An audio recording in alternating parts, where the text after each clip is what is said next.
Alrighty. Alright, we should hopefully be live now. Hopefully mic is working, volume is working, all of that's working. Webcam is working despite looking like there is something covering half of it. It's just something is covering half of it. Thing is also written from my keyboard, so might be a little bit of a slow start, but it's a little bit early anyway, so it shouldn't matter too much.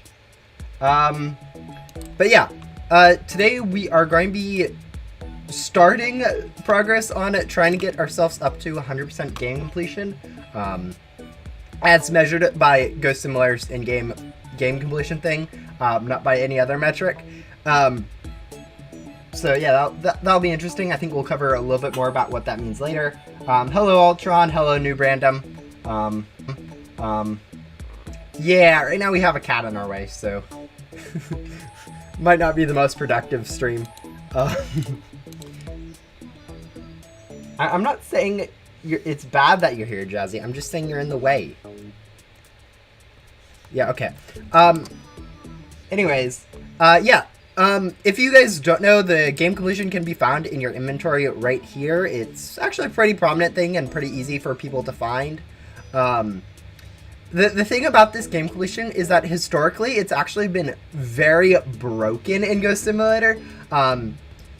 Actually, when Backdoor was out, so 2 years ago, whenever you were in Backdoor, no matter what, it always displayed an error, like negative nan, infinite. It was a weird error. But regardless, it's been quite broken for the longest time, so yeah, don't be surprised if we end up doing everything and only be at like 98%, or end up getting over to like 110%.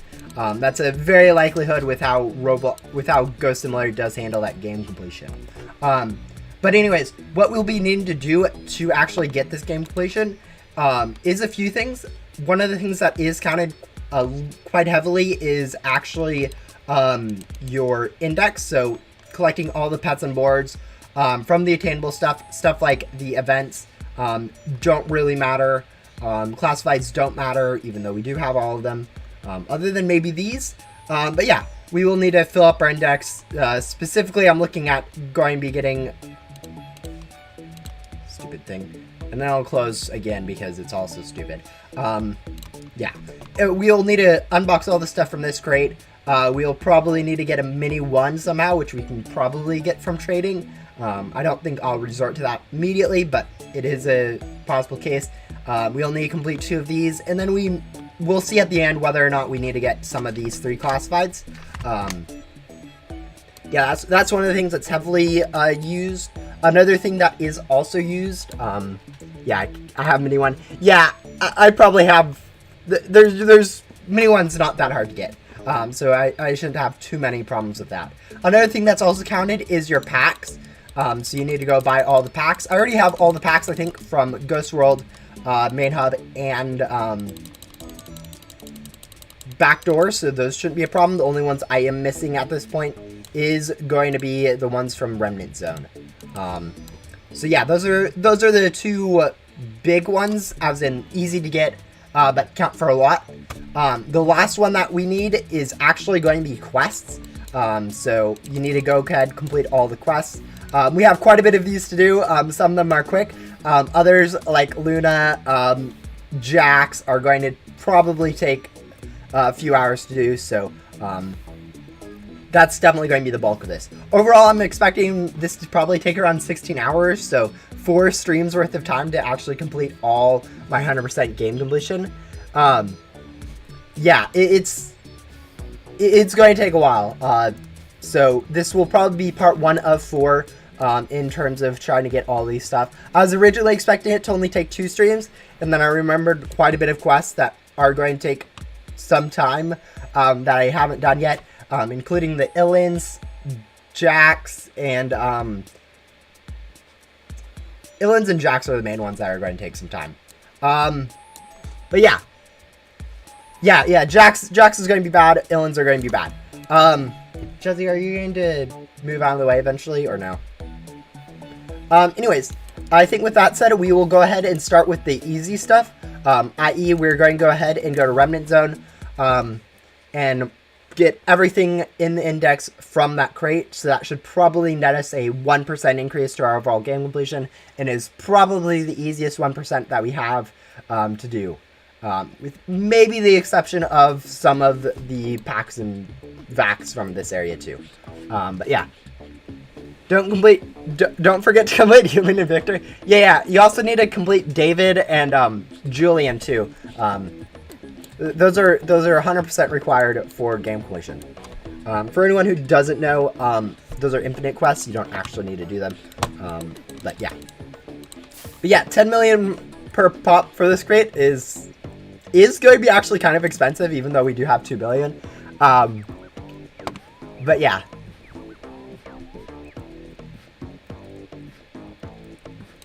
Yeah, I don't know.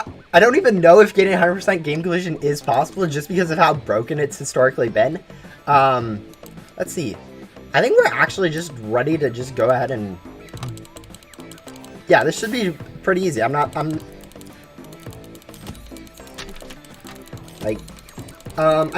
think we get it in our index even if we delete it. We will need to double check that, I think. But yeah, the main thing that we are going to be trying to get right now is going to be those legendary and godly, which shouldn't be too hard. I mean, it is only a 0.88%, so only need to unbox around 100 or so to get it, so not too bad.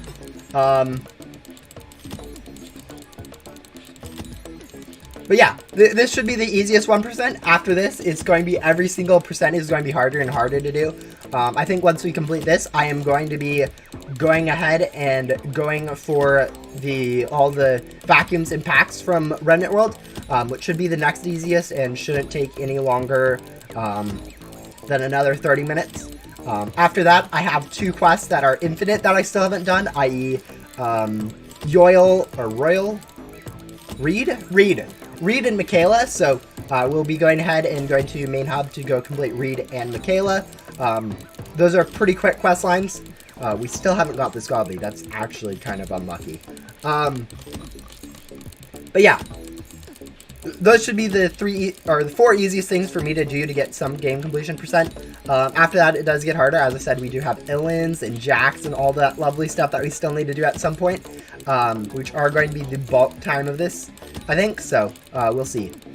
We also do need to get probably Great Guardian stuff, so we need to actually get a debug finally, even though debug's been out for 3 years. I still haven't got a debug. And also Great Guardian, which also shouldn't be too hard, or the Mini Guardian shouldn't be too hard. We already have like 180 keys or something ridiculous, so just a few more on that.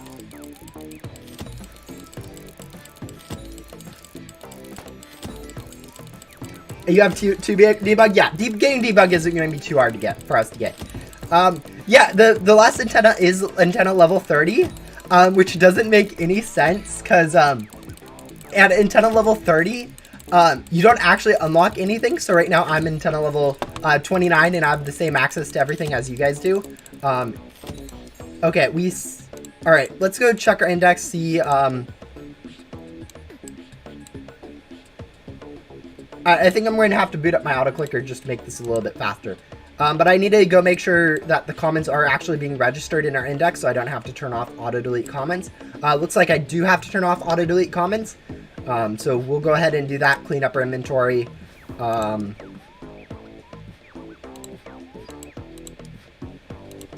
And yeah, just overall setup for the other thing. Also, am I sharing my screen? No, I'm sharing my Roblox. Okay, that's good. Yeah. So should just be able to do this.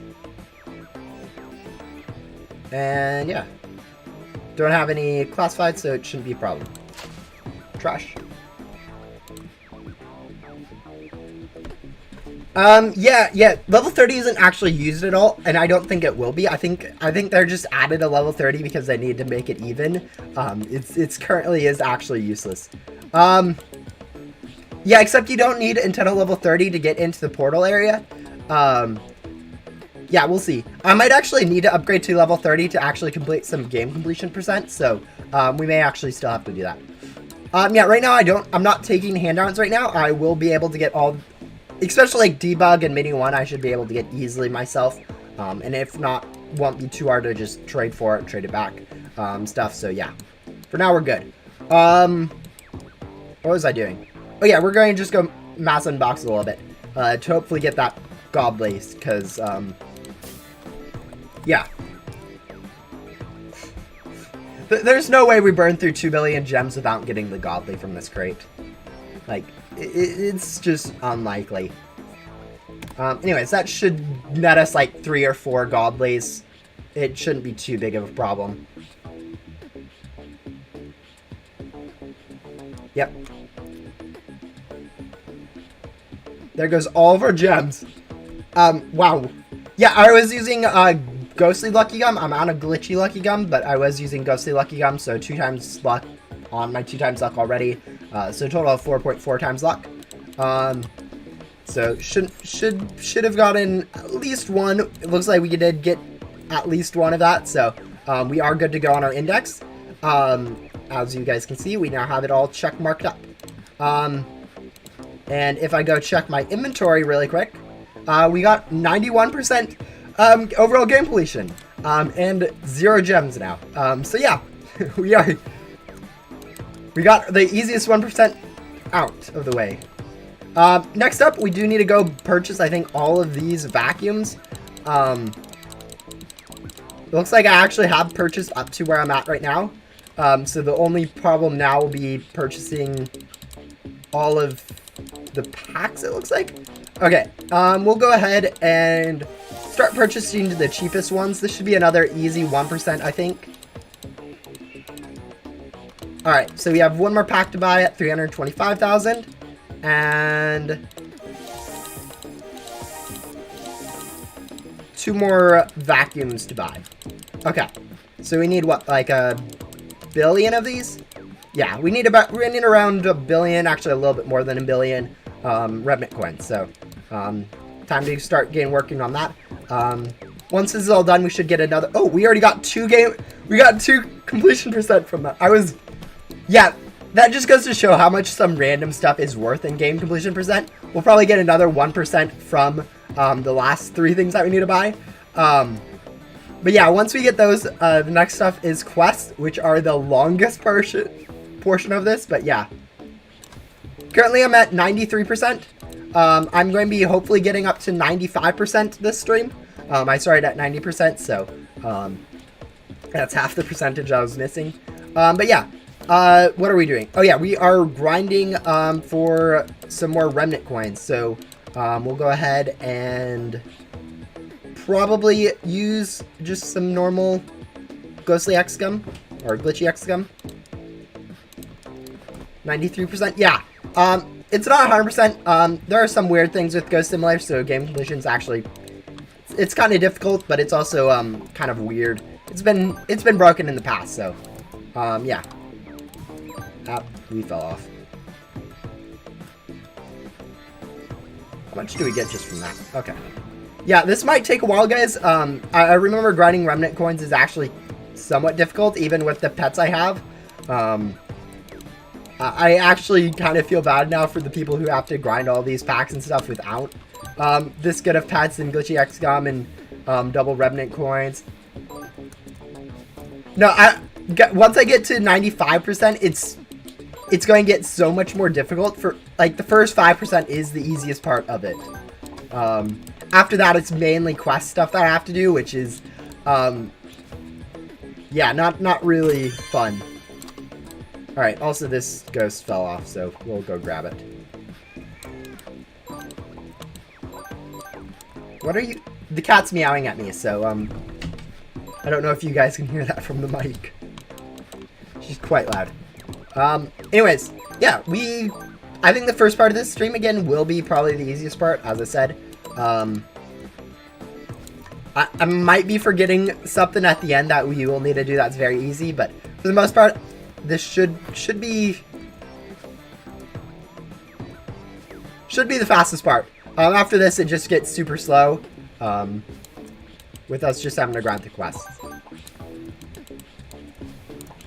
Not that this is very fast either. Grinding ghosts in grinding ghosts in Remnant World is just weird. There's like zero profit in it, just because remnant coins are pretty much useless. I think we will go grab the Spade Harbinger just because it fills up our backpack completely. And I think we actually, do we have Spade Harbinger's loot bag in our index? No? No, okay. So we don't actually have to complete Spade Harbinger's loot bags, I think, for the game completion percent, which is slightly weird. Again, game completion percent is super weird. Some of the random stuff that you think is included isn't, and some other stuff that you don't think should be included is. But yeah, we'll see. Right now we are looking for Spade Harbinger. I don't know where he spawns, so, and I definitely don't know the cycle. So this might take a while. Actually, this is like the one spot I do know he spawns, so, yeah, this will fill up our backpack. We'll be able to sell that with the, glitchy X gun. Yeah, we'll probably be spending the next 10 to 15 minutes, grinding out some more remnant currencies. Remnant coins. Getting items with and without gum is pretty much the same, because you only get gems. Yeah, I don't know what it is, but like the drop chances for items in this new area is way too low, and like it's coupled with the fact that the conversion rates is even lower than backdoor. It really just makes this new area like worthless to grind. As you guys can see, like right now I'm in a server. This is probably the only Remnant Zone server out there right now, and there's only 4 people in it. Whereas like in main hub and stuff, you'll end up seeing like very often. Obviously there's more people because there's a lot of new people that are in main hub and don't have access to Remnant Zone and stuff. But like one of the things you'll see is that there's a lot of very good players in main hub and Ghost World and stuff, just because that's better to grind for stuff. So it's kind of funny. Why do I need remnant coins? I need remnant coins to go ahead and buy all the packs and vacuums in Remnant World so I can get those game completion. Because if you guys don't know, the game completion here, every single pack and vac you have will add a little bit of game completion percent. For instance, I just bought, I think 4 or 5 of these and got another 2%, which is pretty much the same as completely completing 2 whole crates in your index. So yeah, it's a pretty good increase to the amount of game completion I have. Another thing that will probably also add to my game completion will be, yeah, we'll be completing the last of these. I don't know. I expect they do. I would hope that they wouldn't. Is whether or not the classifieds from the dev crates count for game completion. We'll kind of save that for the last stream where we are trying to get up to 100%. But yeah, for now, we are good enough to, I think, just continue working on the easy stuff like quests, stuff that I know adds to completion, rather than trying to unbox for some dev classifieds again, because we all know how dev classifieds are.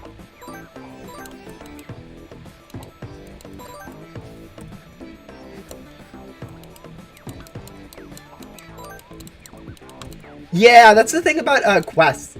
A lot of progression quests, even though they do help like new players guide them through the progress, like once you rebirth and have already done the quest, it's kind of a detriment to do them again. So you'll see a lot of people skipping pretty much all the progression quests on their second time through the game, just because it is much easier to just ignore the ghost requirements and just work on the item requirements for upgrading your antenna, because vacuuming 5 ghosts to get 100 items is much quicker than vacuuming 20 ghosts. Looking at quests like Jesse, Shelly, all those specifically, but yeah.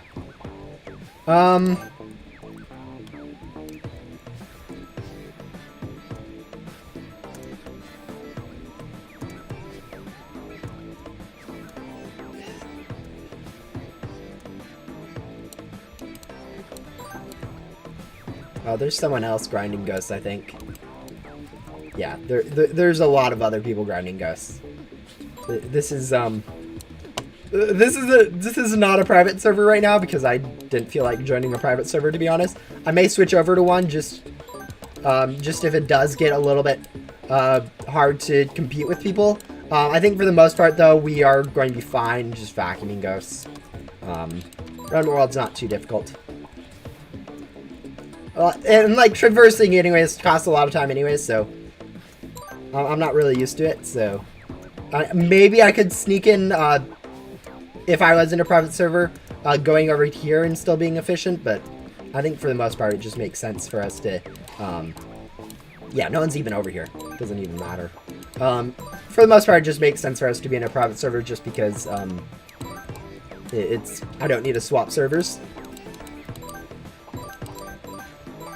It doesn't make enough sense for me to warrant the time to switch to a private server, I think is what I'm trying to say.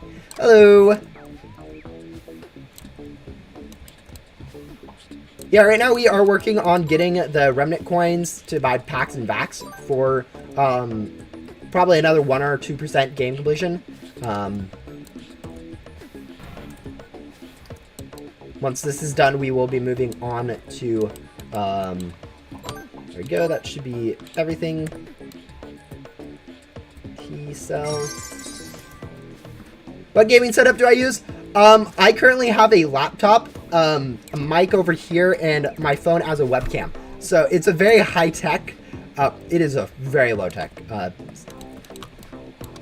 in terms of a gaming setup. Honestly, it's not really a gaming setup. My laptop has like 8 gigabytes of RAM. It struggles to play Roblox, so I don't think you can consider this really a gaming setup if I'm barely running 20 FPS on Roblox.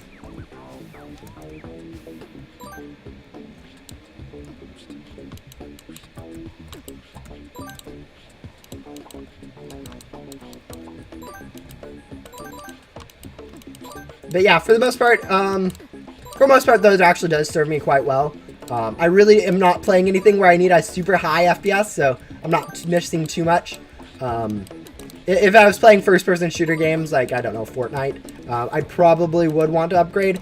But I'm playing games like Ghost Simulator, Minecraft, stuff like that, where it's a lot slower pace most of the time. I know Minecraft can get pretty fast-paced if you actually play like different stuff on it, but we fell off.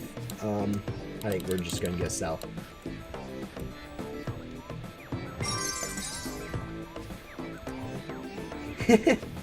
Yeah, Ghost Simulator is a lot more laggy than you'd think. I think it has more to do with like Roblox's framework than anything else. Having a 3D framework is kind of hard, and then building a game on top of it. There's a lot of optimizations you miss by using a base code for your 3D world. It makes it a lot easier to make the games, but it does make a few problems a little bit worse.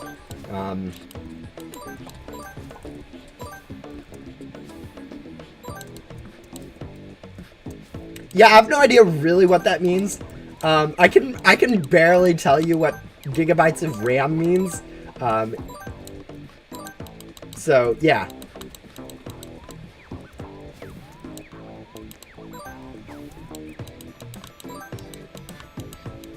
Yeah, that's the thing. That's the thing about computers. You can use them for pretty much anything. So,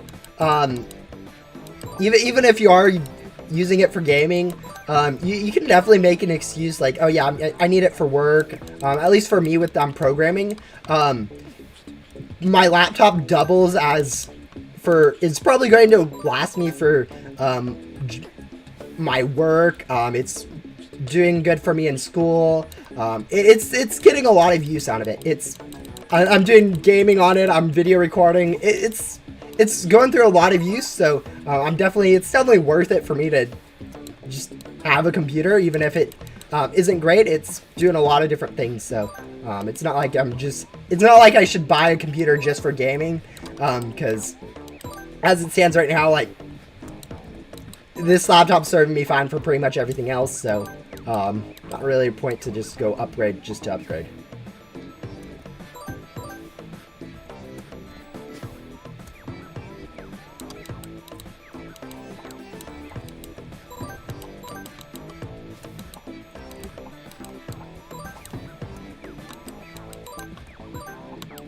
Yeah, I don't know. I don't even know if anyone struggles with these ghosts in Remnant World. I remember getting to Remnant World and I was already one-shotting the lowest health ghosts.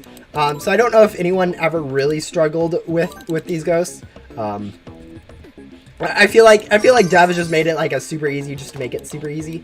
Let's go finish up our packs first, I guess, because we should have just enough to buy this one. It's actually a very small increase. Yeah. Let's see. One more. Now I just need to get these two, which is another 70, 80, 83,000.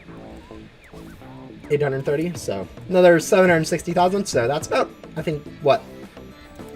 7 more cells, 8 more cells, 10 more cells.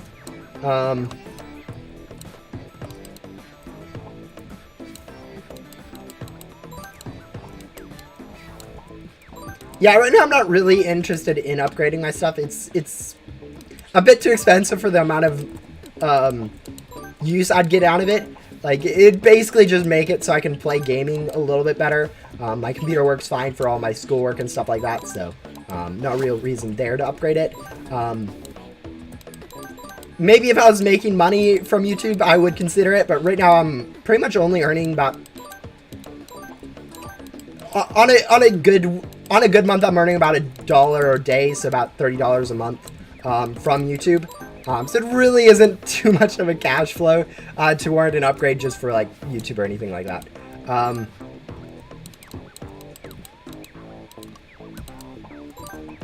But yeah, that's mainly just because I usually don't upload the greatest content. Like, if you guys have been paying attention, I haven't pretty much uploaded anything for the last 2 months. Whereas, like, before that, I was, like, once a week I was doing a stream or something. Then for, like, the last 2 months, it's been nothing, so yeah. Heist, do you think trading a Grim Portal for Sandstorm is worth it? I personally think Sandstorm is worth less than Grim's Portal.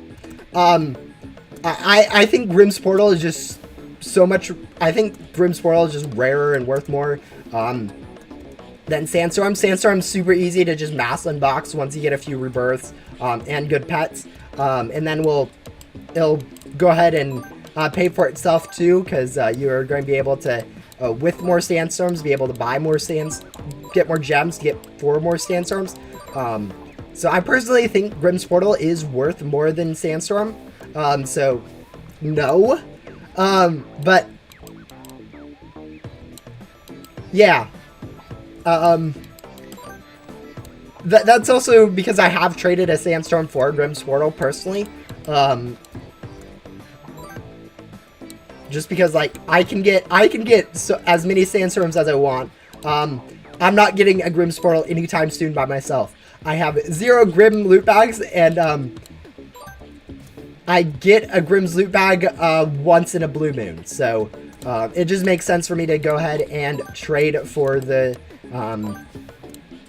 Grim's Portal with the Sandstorm, because Sandstorm is just so much easier to get for me than a Grim's Portal is. How much do we get per cell? 93,000. Okay, yeah, we need about 7 more of those cells, or 6 more now. So yeah, should be pretty soon. Honestly though, it really depends like what way. If you like get lucky getting a Grim's Portal, and you don't have any stat pets, like getting a Sandstorm is just insane value. It's very good stats and will pretty much accelerate your ability to get classifieds in the future. So for someone like that, it might be worth it to trade your Grim's Portal for a Sandstorm. But I think overall, like, Sandstorm is just rarer. And I usually value stuff a little bit more based on rarity than like usability, or a lot of people value stuff differently than I do. I know I'm a lot more on rarity than others. I think a good example of this is like the MM2 economy. It's duped into madness, but like one of the big things that people would do is godlies were just worth a whole lot just because godlies look cool. But after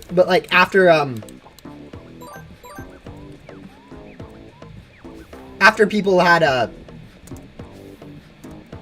what am I thinking?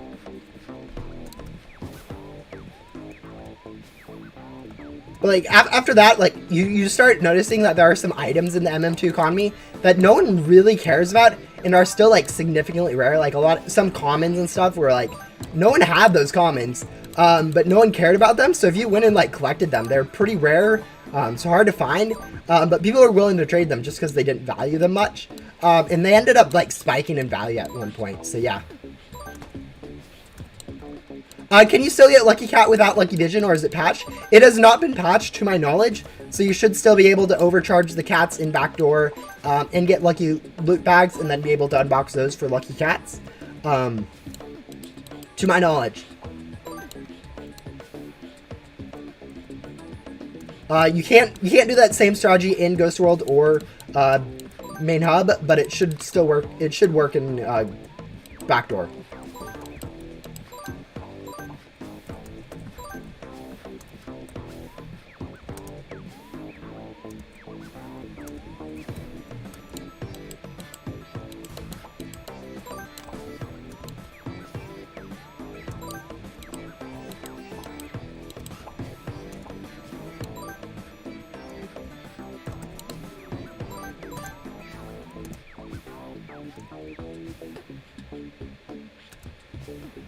I think that about sums up my one problem with the Remnant world. You end up falling off, and traversing is kind of a pain. So if you fall off, you pretty much have to either sell back or you have to have the jetpack.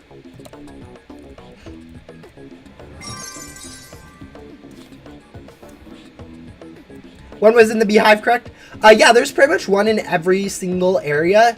I think the one exception to that rule is Agents HQ. There is none that actually spawns in the Agents HQ, just right next to the opening. It can fall down into the Agents HQ, but that's not where it really is. Yeah, having the lucky eyes is obviously better, but like if you're on your first time through the game, before rebirthing, it's very helpful to just go get some good stat pets. And lucky cats are really easy to get if you just spend a little bit of time. And you should be getting overcharged anyways, since you do kind of need to grind gum before you rebirth too. So it's pretty much a no-brainer to do before you rebirth. After you rebirth once, you probably don't need to worry about doing it again, just because you should already have those pets. But yeah. Yeah, Lucky Cat in Ghost World is a pain because there's a void underneath you. So if the cat decides to spawn near edge and then walk off the edge, it'll never respawn. You can actually do the same thing with other ghosts in Ghost World, and actually Remnant World 2 now, is actually push ghosts off edges, because ghosts, when they do fall out of the world, they do despawn forever, and you can actually move ghosts a little bit by vacuuming and then unvacuuming ghosts, because they try to run away from the player when you do vacuum them. They have a little bit of an animation hop. They do get, after a little bit of time, they do get taken back, but if you time it correctly, you can go ahead and push them away a little bit at a time. To actually go and push all the ghosts in like Remnant World and Ghost World off the edge. It will take some time, but it is something funny you can do, and not just a quirk with lucky ghosts. It does work with all the ghosts. They should add the Ghost World low gravity to Remnant World. I don't think so. I think it works great as it is with the high gravity. I know a lot of people really want low gravity in here, but I think it'd make it way too similar to Ghost World. Like as it stands right now, Remnant World is very similar to Ghost World in looks, with its scattered areas and open edges. So I think adding low gravity would just make it feel like a Ghost World 2.0, which really isn't. I don't think people want a Ghost World 2.0. I think people like Remnant World as. I think people would want something like Remnant World is right now, where it feels a lot different than any of the other worlds we have. You can actually already infinitely jump with the hoverboard if you have the jetpack ability. It's a little bit harder to do, but it is possible, so you don't need to actually have like low gravity. And honestly, if you do fall off, it's not that hard to just like hit cell or something, teleport back, which does make it a little bit more bearable. Yeah, Remnant Zone would be nice if we could actually get like item drops to convert for gum, or there's a good amount of gems or something. Right now it's kind of just useless. There's really no reason to do any grinding in Remnant World. The only things that it really provides is the bigger pack space to go use on Ghost World and Main Hub to grind those bosses, which isn't really a use and is more of just a game-breaking feature.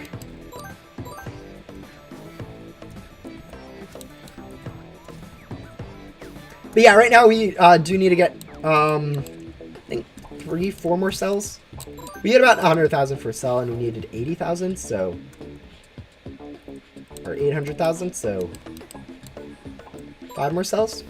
Yeah, grinding remnant coins in here just takes forever. It's so weird because the ghost health, you don't get that much from each ghost, and they vacuum like super quickly. It's just a pain, I think. Remnant World, the ghost item aspect, the gem aspect of it, all needs to be reworked. Honestly, it would have been nice if they gave you like a new pack and back system, because then they didn't have to break Main Hub and Ghost World when they were to add the new system. Because as it is right now, they can't really make Ghost World all that much better, because if they like increase the pack size, increase the ghost health, keep the vacuums like the same, they end up making Main Hub and Ghost World unbalanced too. So they kind of just have to leave it as it is and hope for the best. But yeah. Yeah, for whatever reason, it feels like the drops are like so much lower than they are in other worlds, and it's really annoying, I think, for everyone. It does make it a little bit more difficult, but I personally think they could have changed difficulty in a different way. That doesn't make it impossible for new people and hard for people with like all the loot gum game passes, where it made it difficult for the people with the loot gum game passes and a little bit more difficult for the people without them. I.e. nerfing how drops interact with each other, so that you only get like positive, yeah, additive multipliers. Yeah, it's the whole thing, but yeah.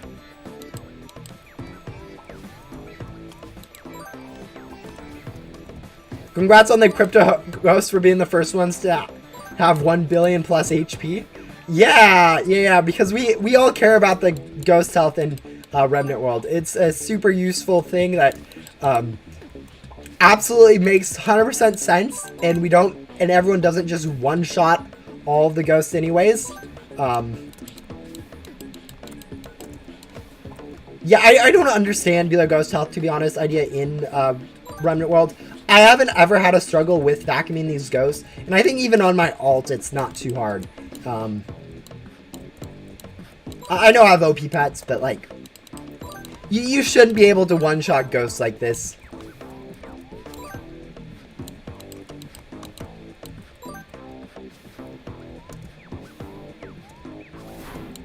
Yeah, actually, if you guys are paying attention, each of these ghosts has 1 billion HP, and I'm casually one-shotting them. So, yeah. Absolutely balanced.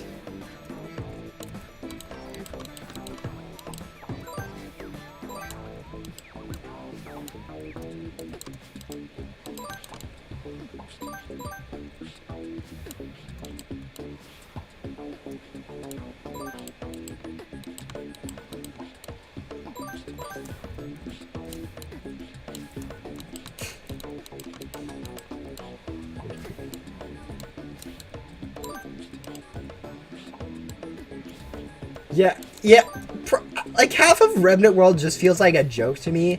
Like the item drops are just like they're like, oh yeah, people like item drops. Okay, we'll just nerf them, and make them really annoying. And then it's like gems are like, oh yeah, we'll make them drop gems. everyone loved gems. Like, what are we supposed to do with 30,000 gems? The least expensive crate in here costs 550,000 gems. We need like 20 ghosts to buy one crate. It shouldn't be that expensive. It should be like 1 ghost equals 1 crate, in my opinion. Just because of how easy it is to get gems other ways. Remnant coins feel really weird. It's expensive for me, so I don't know how all the other people are being able to actually upgrade for the most expensive stuff. But I imagine it's actually really difficult for the casual player, and then the endgame player just has it super easy. Which is just weird in my opinion. I feel like it should be a little bit easier. And then, yeah, I don't know. A lot of balances could have happened to this. It feels weird.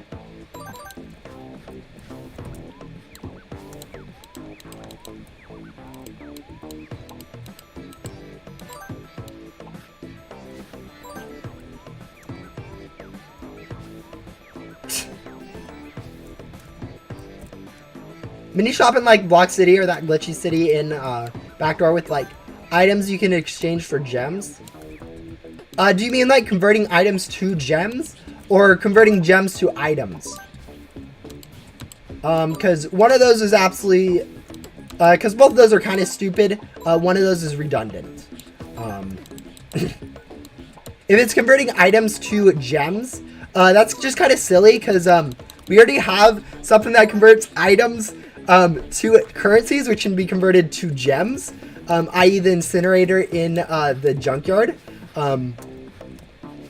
And I think, if anything, if you're talking about items to gems, you just buff the incinerator so it turns items directly into gems at a really good rate, because like no one's converting a newspaper into no one's converting a newspaper into 10 gems. They want like 100 gems per newspaper, 1,000 gems per like a pearl or something, to actually make those things usable. Maybe not per pearl. That's actually, nah, that's pretty balanced. I was about to say that's pretty unbalanced for like new players. Nope, that's actually pretty balanced. Because like, yes, rebirths are broken. It's actually not like the individual perks that are broken. It's actually how Acto tokens and it's how tycoons and pet evos stacked together is broken. Like 32 tycoons isn't broken. It's having 16 tycoons and 16 pet evos. Not actually that amount. It'd be more like 24 tycoons and 8 pet evos. But like if you do the math on it, you get like, it ends up being like you increase by like 1 time more. Like for the first like 17 rebirths, you go up by 30% each time base. Like after that, you start going up by like 31%, 32%, 35%, 100%. It just keeps going up and up and up on how much you increase it by each time. All right, we'll go ahead and buy the most expensive vacuum now. And then all we need to do is go ahead and get this vacuum, which should take about 3 more cells. So, lovely. But yeah, it's rebirths are super broken. The thing is, I'm not in charge of the game balancing, and I don't think devs know how to balance, just because they don't really play the game. And at this point, like, I'm not 100% sure a dev would actually listen if I spent like 5 hours figuring out a way to actually balance the game. So I don't feel like spending 5 hours to figure out how to actually balance Ghost Simulator. If devs are just going to be like, oh yeah, nice feedback. What feedback? And just continue on adding random stuff to the game. But yeah. That's what a tester is. I am already a tester for Ghost Simulator. And I can share my feedback, and I have. Hence, actually, funny story.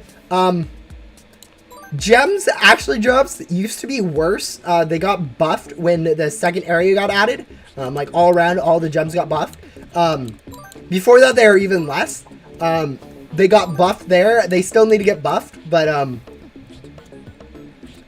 Yeah, it's a pain.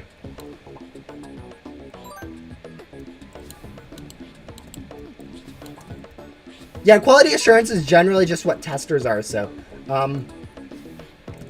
I could provide it, but it would take a lot of time to figure out actually a good balance for that. Because for me, one of the problems I have, when I think of balancing stuff, I think of where I'm at in the game right now. So like if each of these ghosts dropped 1,000,000 gems, I wouldn't even notice it.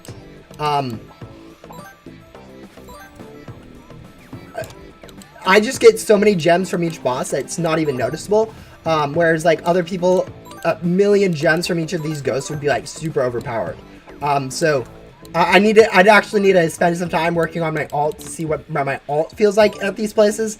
Then suggest stuff for that. It would take a lot of time for me to actually, and I don't know like the current numbers either. So one of the things that balancing is kind of need to know is like where item drops are currently. So it can be like, oh yeah, instead of being, oh yeah, items drops to be at 50%. When they're already at like 40% or something, it's not much of a change. Whereas like you could say, oh yeah, they need a double. Whereas it's helpful to know where the stuff is at to begin with. Otherwise you end up getting into the problem of, yeah, not really understanding how the game actually works. Because for a while I was thinking that drops stacked additively when they stack multiplicatively, and if I suggested something based on that knowledge, it could have been game breaking. But yeah.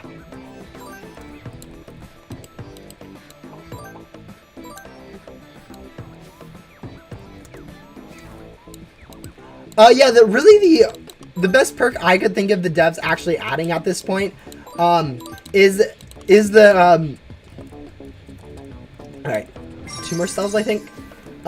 Is the scrapbook idea I had like a year ago or something, and that's kind of the only one I've been actually talking about recently, so sorry for everyone who's heard that one 1,000,000,000 times. I don't think I'll go into details on it, but basically just find items, make it so that you can pre-collect those.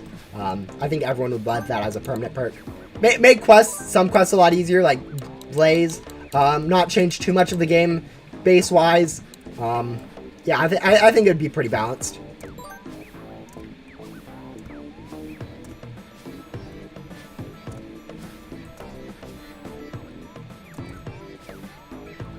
Yeah, perks are the fact that like most of the quests in Remnant World don't give like anything is just kind of weird. Like most people are just coming here for the additional pack size, and then going back to main hub and Ghost World. Devs don't actually like that. They've been like, why are people in Ghost World and like Remnant? People should be grinding in the new areas. Balance the new areas so it's possible to grind in them. That's kind of my opinion. But yeah. What about a tablet that allows you to turn in quests across dimensions? I feel like that's a way too overused concept. I feel like it would solve the same problem as I'm suggesting. But like it's a little bit more niche. It isn't as useful in some scenarios. Like for instance, if you're doing like Shelly or something and you're in the same world, it's like, oh wow. Okay, I can turn in this quest from where I'm at, or I could go back to her, because I have to go back to her anyways to go get to the new ghost. I have to go past her anyways. It really doesn't add as much as like being able to just auto-complete quests. Everyone loves auto-completing quests in Ghost Simulator, so adding a few more ways to auto-complete some quests with a little bit of skill requirement to know what quest is coming up would be nice, I think, for everyone. Vacuum loot gum. Guys, vacuum... I don't know why you need vacuum gum. Like, there's pretty much no ghost in Ghost Simulator at this point where you don't one-tap. Like, the only world that'd be useful is Backdoor. But, yeah. That's it. I always try to vacuum this mushroom, and you guys are probably starting to notice that. It looks a lot more like a ghost than these ghosts do. So I just, every time I see it, I'm like, oh, that's a ghost, and try to vacuum it. But yeah.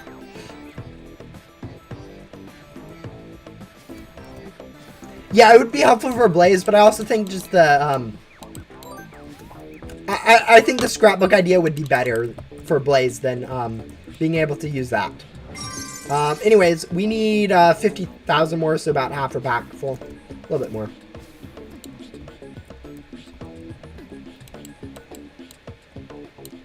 Mushroom ghost? Yeah, there is actually a mushroom ghost, but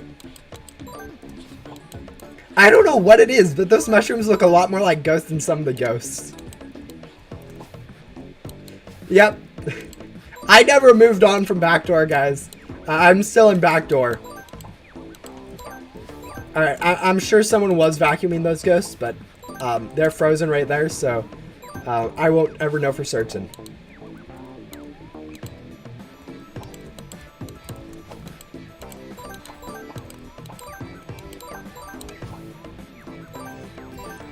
What do I think is behind the level 30 mirror? It's not a level 30 mirror. It's a level 29 mirror. Level 30 is actually useless. But yeah, most likely it's going to be a boss fight just based off like Ghost Simulator's. Like Ghost World has a boss fight. Backdoor has a boss fight. Void has a boss fight. Every single event has a boss fight. One of the NPCs said that we'd be fighting her for some reason. So that's probably related. Yeah, in general, it's most likely a boss fight. Like, there's really no reason to think it isn't a boss fight. I would prefer some sort of puzzly like boss fight where it's not really just fighting a boss. It's a little bit more thinking related. But like asking for another puzzle in Ghost Simulator is kind of a double-edged sword because every single puzzle so far in Ghost Simulator has been awful. Other than the first one where they added in Bloxblade HQ, that one was tolerable. But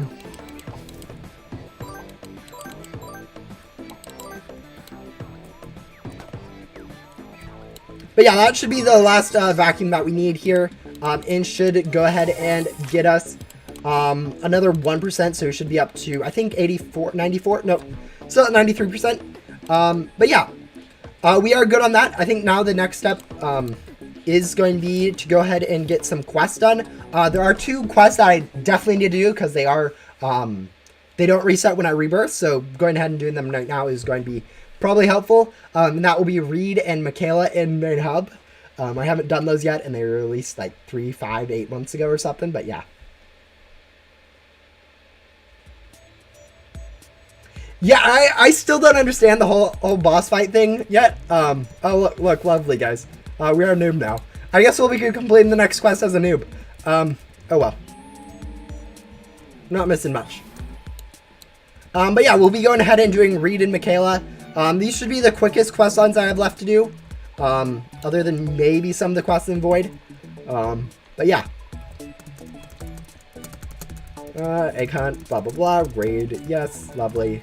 Quest, track, Tanya, blueprints, nice, upgrade, beautiful. Ella, why does this have so much dialogue?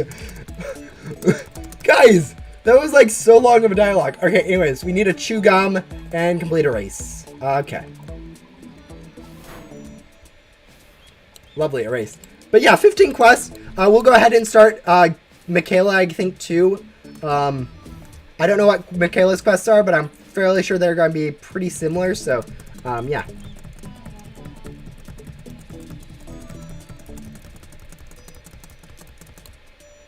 Alright, vacuum 20 fairy ghosts and vacuum 10 owl ghosts. That's going to be quite difficult, I think.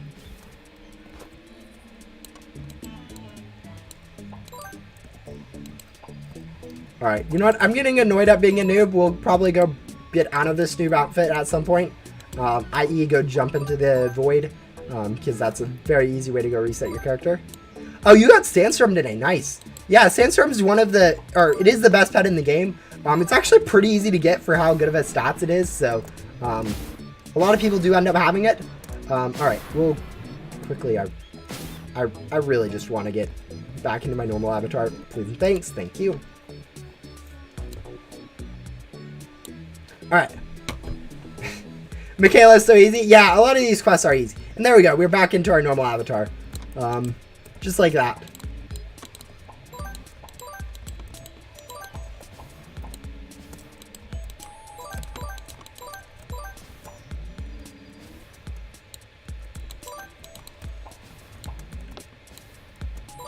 On Michaela's final quest is unbox 3. Yeah, hers and Reed's quests are meant to be quite easy. So it's not really too much of a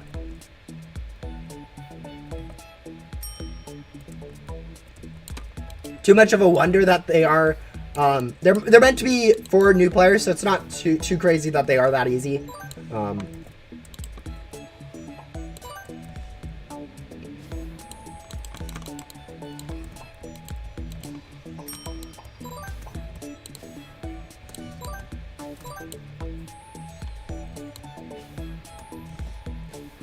Yeah, some classifieds are a lot easier to get than others. The thing about like Euphoria and the dev classifieds in general is it requires a lot more RNG than it requires grinding to get them. There's been like tons of people who have gotten like them in 20 crates, whereas there's been other people that have gone over 1,000 keys without getting one. So it's a lot more about RNG with Euphoria in the dev classifieds. And Sandstorm's a lot more grindy based. People are able to grind like 20 or 30 sandstorms. Not in a day, but like in a week or something. So pretty much if you want to, you can get a sandstorm if you put enough effort in, whereas you need a little bit of RNG to actually be able to get those dev classifieds. Yeah, you had to go about 500. Yeah, 500 is actually a pretty low amount. I know I personally went 800, 500 without getting any, and then got 2 and 400. So I think you understand where I'm going with that, whereas it's very random how many you get there. But yeah. Yeah, for the most part, it is going to be a pretty smooth sailing once you actually get them, because they have so high stats.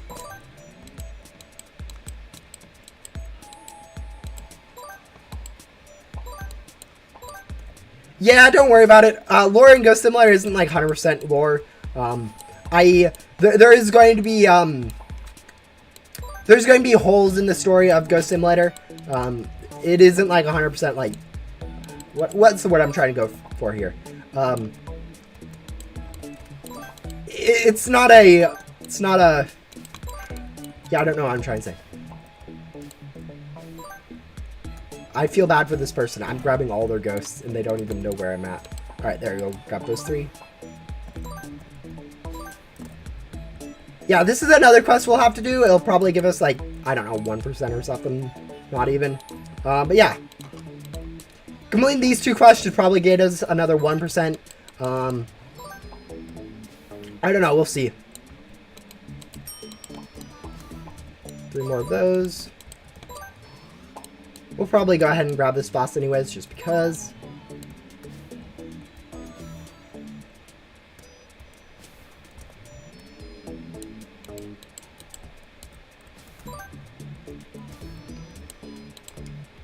Yeah, the thing is, these stats aren't even that high. Like, 100 million gems is actually pretty tame, and for an endgame person, there are people with over 1 billion. Or over 1 trillion current gems. So 100 billion isn't really that much. Yeah, there are some quests in Ghost Simulator which aren't even part of like the lore on Ghost Simulator. Like I'm thinking of like Infinite quests where they're more of just there to be a quest than to be actually like lore wise.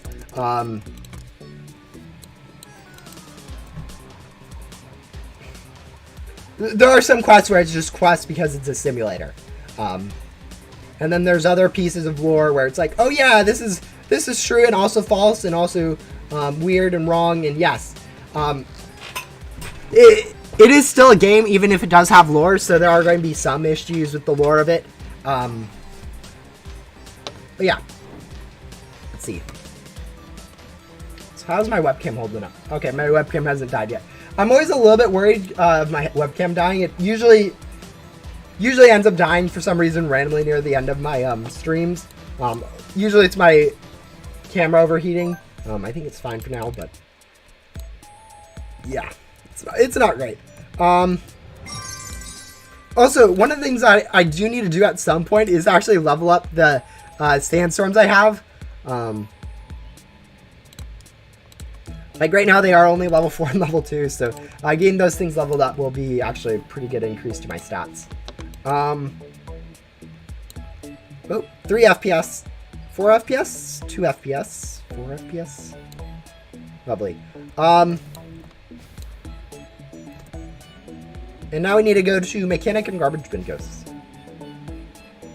Should I get 100 soul tycoons and 100 pet Eva? If you are planning on doing that, you'd ideally get 108 and 92. The ideal ratio is having 16 more tycoons than pet Evos. So I really should hop over into a private server for this, because there are people here that need the ghosts and I need the ghosts, and it is kind of a weird to be stealing their ghosts.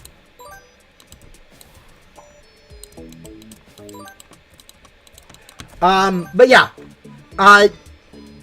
honestly, you probably don't need any more than like 30 combined of both, to be able to easily get, Sandstorm.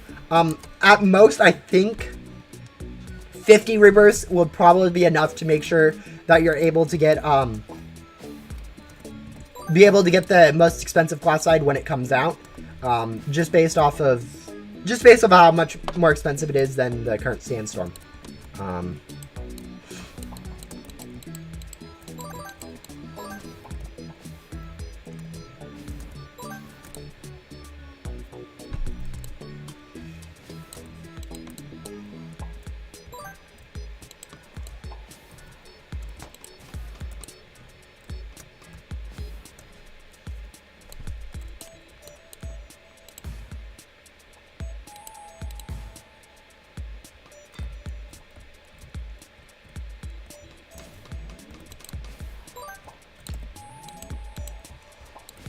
But yeah, for now with these quests, it's going to be probably the slower part of the stream.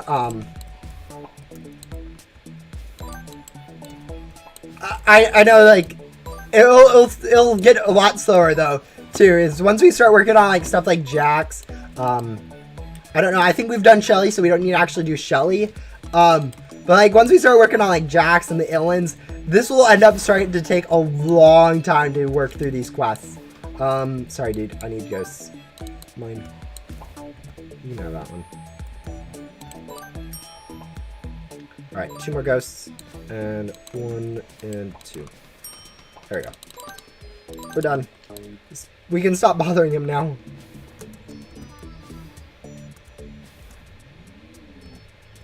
But if you start all of them at the same time, there won't be too much overlap, to be honest. And I think it's a little bit cleaner just to do 1 or 2 quests at a time, rather than trying to do 20 quests.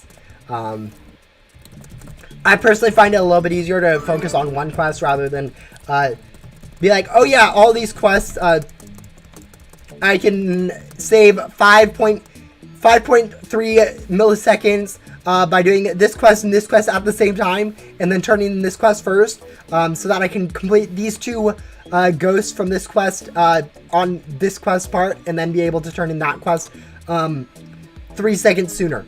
I don't think it's worth the extra thought to optimize it that much. I think it's better just to go through 1 quest at a time to get all that stuff done. Yes, upgrading pets is absolutely the worst quests in Ghost Simulator at this point.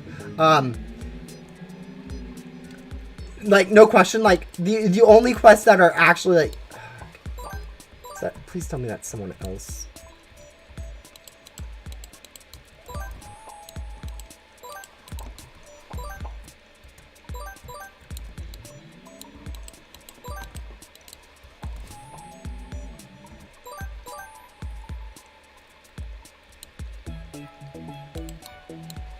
I hate stealing ghosts from other people in previous areas.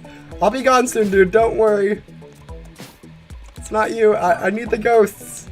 I'll be gone soon. Okay, hopefully he's found some ghosts. Yes, he has. I'll let him have that room.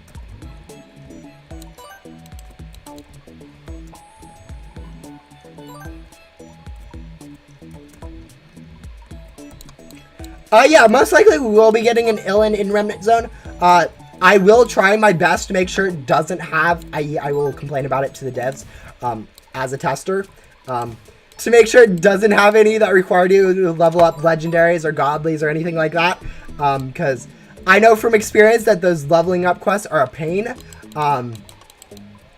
It's already bad enough that people have to go complete their index for a pet, for some pet crates. Having to also go ahead and level up a random legendary or godly is just so much more difficult. But yeah.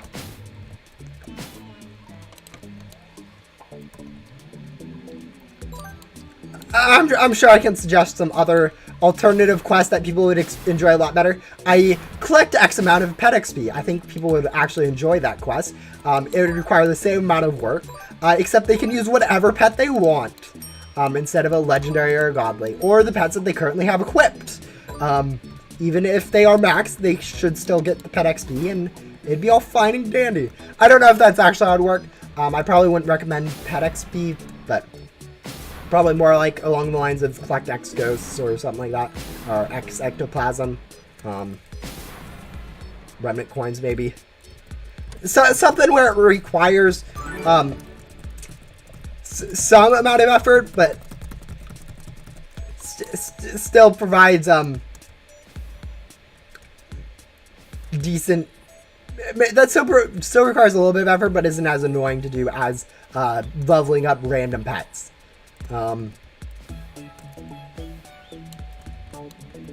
Also, we need to do the race. Can someone remind me in 40 seconds to actually go join the race? Because otherwise I am going to forget about it.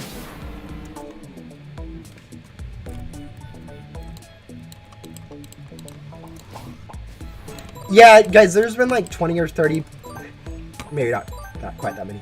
There's been a lot of suggestions to add XP gum. Like, a lot of suggestions. It's not a bad idea. I don't think it should be added, but it's... I don't know. It doesn't quite feel right. In my opinion.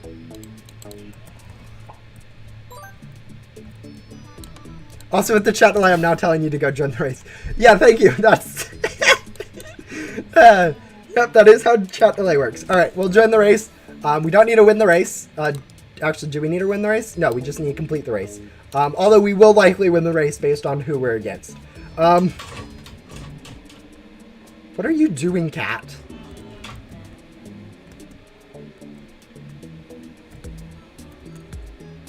Almost perfect. Yeah. Yeah. So, something that requires the same amount of work, but it's less annoying. Honestly, that's one of the big things about Ghost Simulator. Is stuff that's annoying is a lot worse than stuff that takes time. Like, people would much rather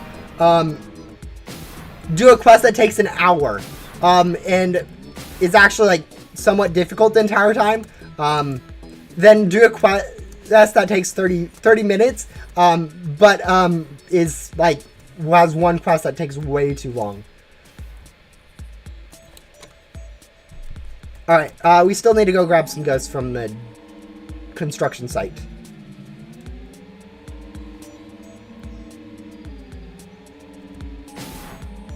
Yeah, I don't even know if you guys can see the cat in the background.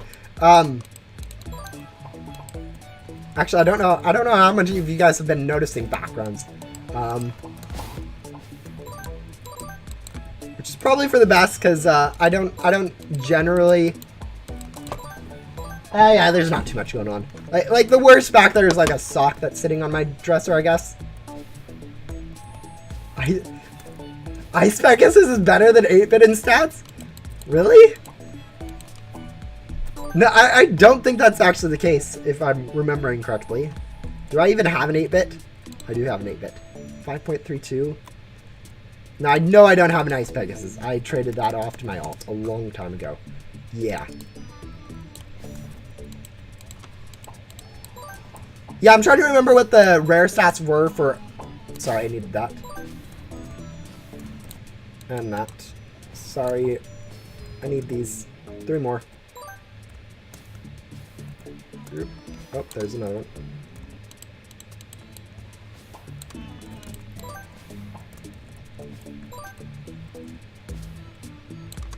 One more.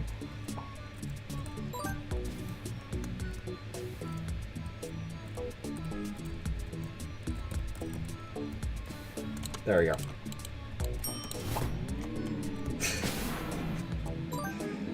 Ice Pegasus. No. Yeah, okay, let me go check the wiki really quick, guys. I don't believe it is. Let me go find that, though. Let's see. Ice Pegasus. Yeah, no. Not even close. You're memeing. Ice Pegasus has 1.45 vacuum stats, 1.09 stealth stats. 8-bit has 15.4 and 5.32. I much higher. Actually, almost 50 times higher.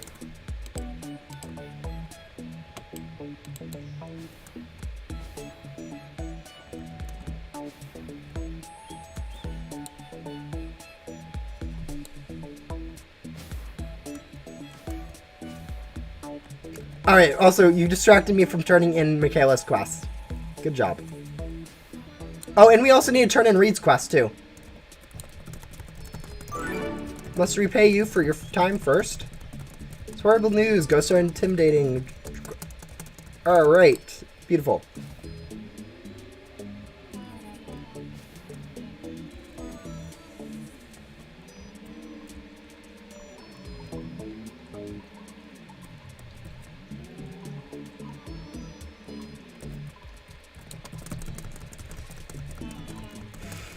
Spawn time was Spectre once. Speed Demon, delightful. Lag. Vroom vroom, really fast. Cheers. Here's frames. Is my reward some frames? Because right now I need some frames desperately. Like, really badly. My PC does not like this for some reason. Alright, there we go. We're back to normal. What's the next code? Why is this so long? This questline is so long.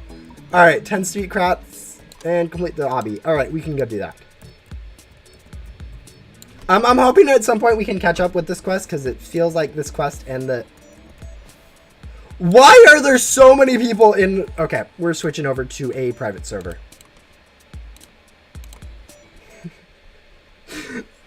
When you come into Block City and there's 3 people wandering around looking for ghosts, I think that's probably a good indication that maybe you shouldn't be going into Block City to grab ghosts.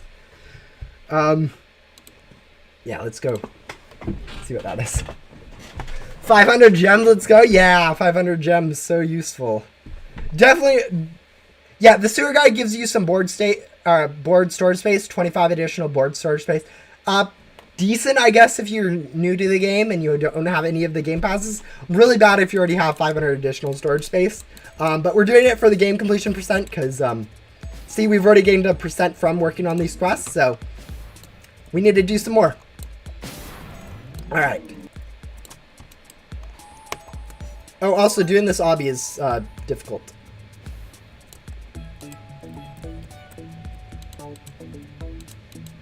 There you go.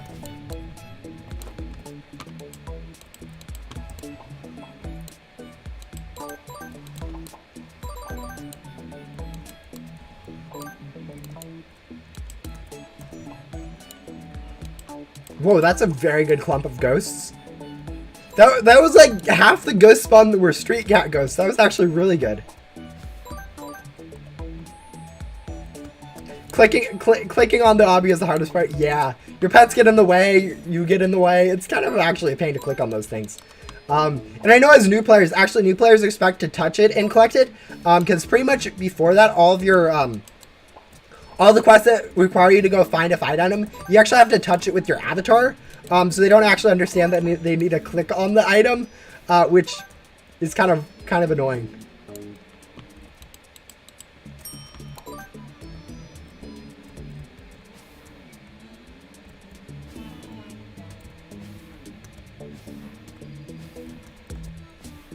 Yeah, how have I never done Reed? There's never been a reason for me to do read. I already have 600 board storage, and so 25 isn't going to help me a whole lot. So yeah, you just sort of sat there for a while. Hitbox is so janky for find the quests. It depends on, you actually have a cooldown between when you can find items for find quests. So for instance, if you need to find 2 rings, and you get to one and then you instantly get to the second one, you're going to have to wait like 30 seconds to a minute, before you can actually collect the second ring, which is really jank. And you don't even need to have the find item as a quest for it to count towards that cooldown. So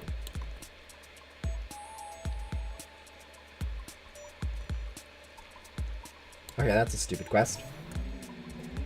Guess who we're not doing any more of? Read. But yeah.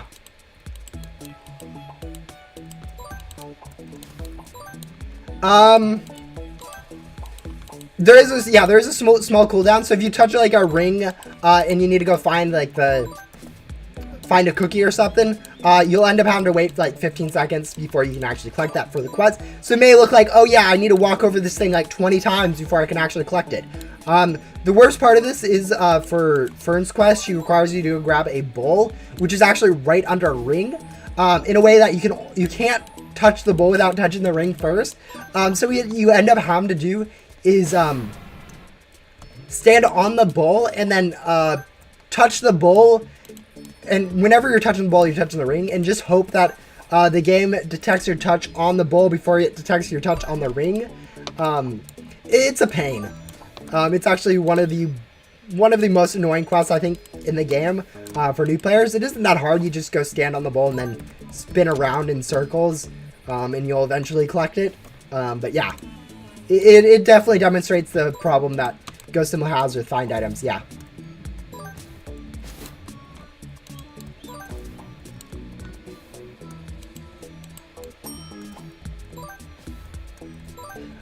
It's also kind of funny when you have to do 2 of the races in a row.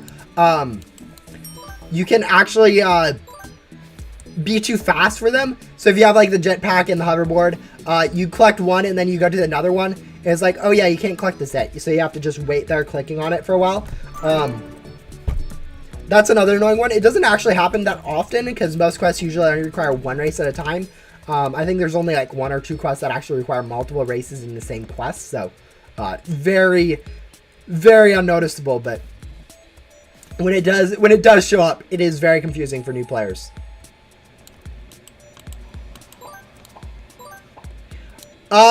Yeah, the problem is the ring is like at your waist height, so you aren't going to be able to get lower than the ring itself, so it doesn't matter whatsoever what height you're at. All that really matters is what Roblox's code decides you touch first, which isn't at all consistent. So yeah, you just have to pray.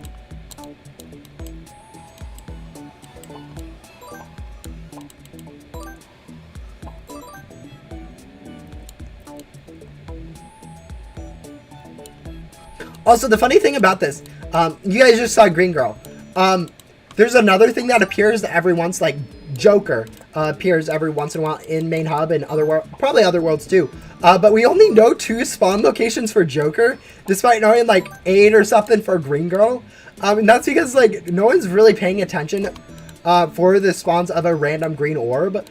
So for all we know, there could be more spawn areas for Joker than we know about. But we only know about 2, so that's one of the things I find very interesting about Ghost Simulator is that Joker, we only know 2 spawns of Joker, and there is 8 spawns that we know of Green Girl. It just feels weird that we have only 2 spawns of Joker.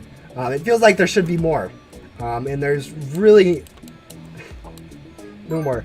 Yeah, there's one that's on the tree in forest, and then there's one on the on a tree in the area where Ella is, where Dino also spawns. Those are the 2 that people know about. Yeah. It's easy enough to find those 2 locations because like a lot of time everyone's in forest. You spawn in forest. If it's there, you see it. A lot of people go to that dino area because they're grinding dino. So those two areas people see a lot. But like if there was one, for instance, in this clothing shop, like right above this or something, no one would ever find it because no one comes in here. So yeah, there's just a whole lot of places where those could get hidden that no one would ever be able to find them. Also, highest wonder bow is Joker. Yes, I know that.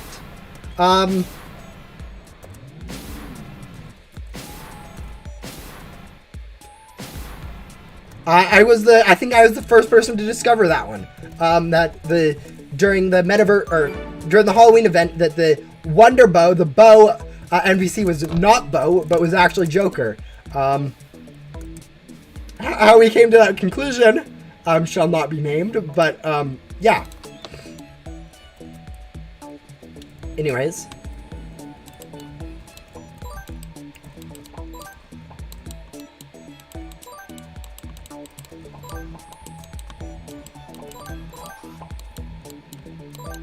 Also, I'm going to go do a quick look to see what Reed's quests are, because, so far they're looking annoying. Go center Reed. Let's go see. What are your quests? That's the wrong Reed. 2 overboards, 5 gumballs, red ring, green ring, missing tiny tank. Easy, easy, easy.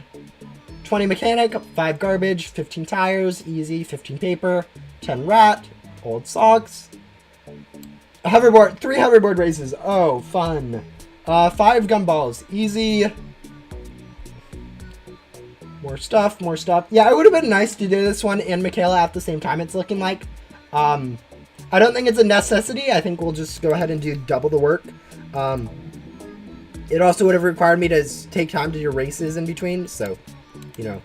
But yeah, it's looking like a lot of overlap between these 2 quests, which is not great for time, for overall time use. But yeah. Yeah, it's looking like we have 5 more races to do for his quest, and then 1 boss is going to be the most difficult part of Reed.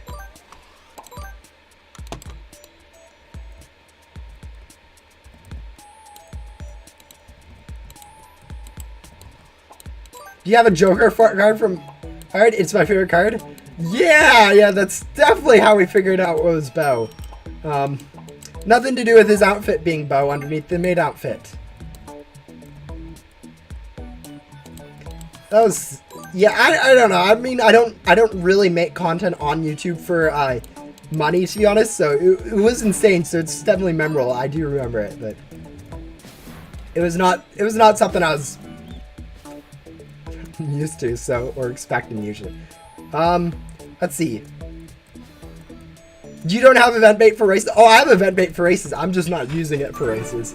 We'll end up server hopping probably for those races quests because, like, otherwise it's a pain. But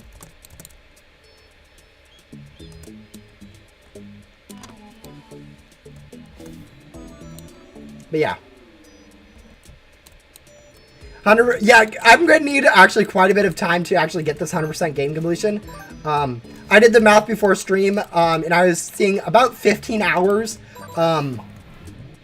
which I don't think I was calculating an hour for Reed and Michaela each, but that might be the case.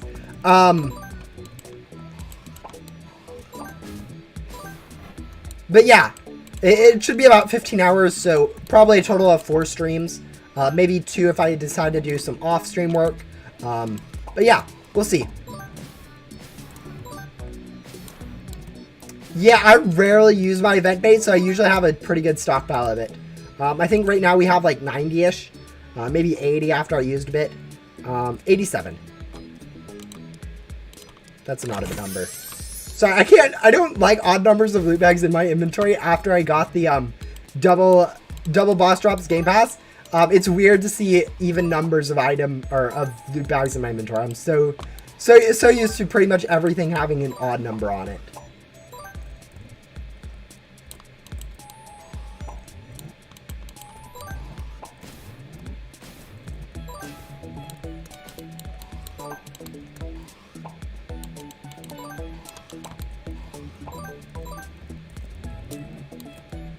3 more ghosts, 2 more ghosts, 1 more ghost. Done.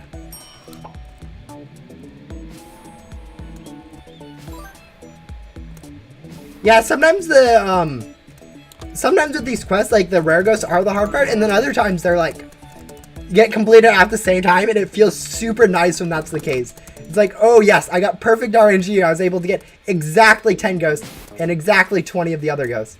It just feels so nice when that does happen.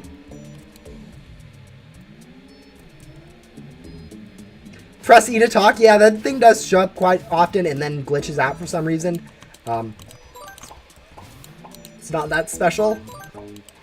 I'm used to a lot of the Ghost Simulator glitches that happen.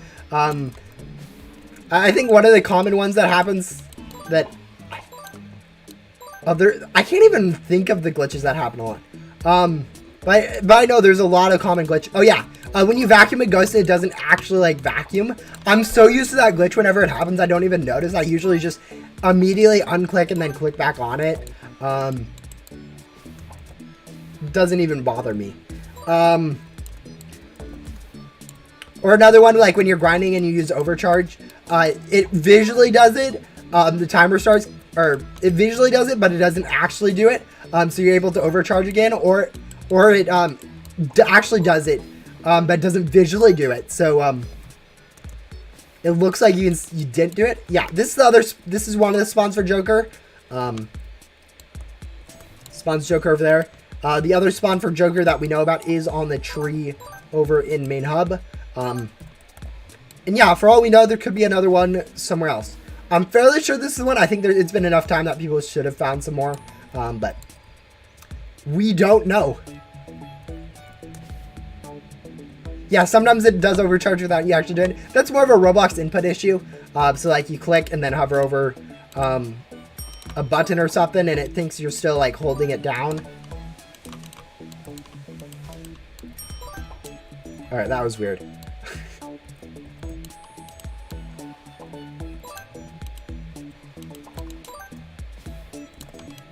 Yeah, if you click, hold it down, and then go over a button,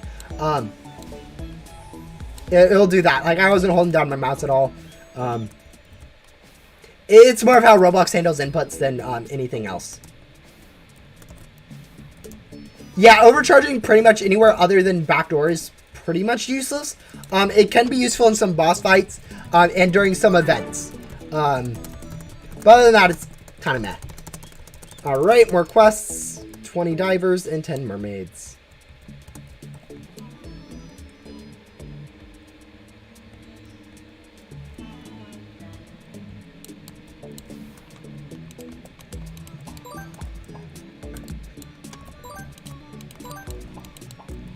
The funniest thing about this area, in my opinion, there used to be 3 ghosts that spawn here. Now there's only 2. They actually removed one of the ghosts that spawns over here for some reason. And I have no idea why. It was never mentioned in patch notes. Just one update, I came back and I'm like, wait, why is there only 2 ghosts in there? They spawned in groups of 3. They just upped and removed one of their ghosts from here for pretty much no reason that I can think of. It's kind of weird. They did the same thing in Area 51 where they removed a whole set of ghosts too. But that was more of to make room for like the gum machine or something. Where like it had plenty of room, but like they removed the ghosts anyways. It was kind of annoying, but yeah. Yeah, Michaela definitely is not just a cookie cutter quest. 20 of each normal ghost and 10 of each rare ghost from each quest, from each area in main hub. Honestly, I like that in quests. I love cookie cutter quests because they're easier to do, easier to balance. Devs usually do a better job of balancing them than like, oh yeah, this quest where you need to grab 40 of the mermaid ghosts and 50 rat ghosts. That's a very unique quest. And then the next quest, you need to go grab 35 of the pixie ghosts. And then, yeah, that's so balanced, and everyone loves that quest. Now, I like cookie cutter quests, mainly because they're easy, but also because like, I know a lot of people don't like Blaze, but I love Blaze because it's a very nostalgia trip questline, and frankly, very easy, very good rhythm with cookie cutter questlines. Backdoor quests, especially, are all cookie cutter quests. You need to go upgrade your antenna, then you need to go vacuum some ghosts, and then you need to go find this item, and then you need to go collect a few items, then you need to go upgrade your antenna. It's a very, very repetitive, in my opinion, a very good structure. Also, we accidentally used a gum there, but whatever. She wanted to play tag. Oh, yeah, Shelly definitely needs to be rebalanced. Also, we still have this weird, weird flashy, disco, vacuum, so that's kind of funny. Yeah, because we did the overcharge weird thingy, it's stuck in this perpetual half overcharge state, which makes it look like we have a disco ball for a vacuum.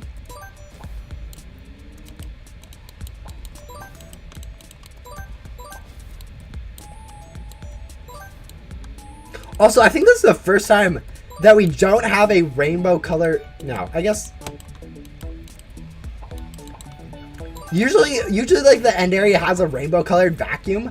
For instance, Void had a rainbow colored vacuum. I think the last backdoor one had a rainbow colored vacuum. The second to last one in Ghost World had a rainbow colored vacuum. You have a lot of rainbow colored vacuum stuff. It's interesting that this best one isn't actually one of those.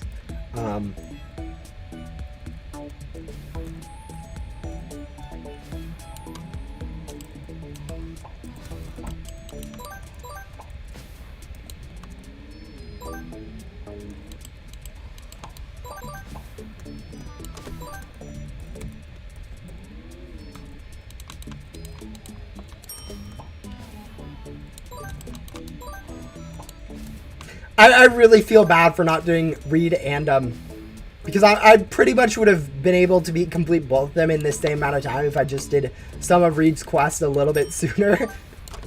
I know it's not, I know I said it wasn't worth it. It definitely would have been worth it. It's just, I saw races and I'm like, nope, not doing races for Reed. But yeah, we should be able to complete this quest. We should have one more. Should be able to grab the race, though, that's coming up in 40 seconds, and then hop over to public servers to go find the last race that I need.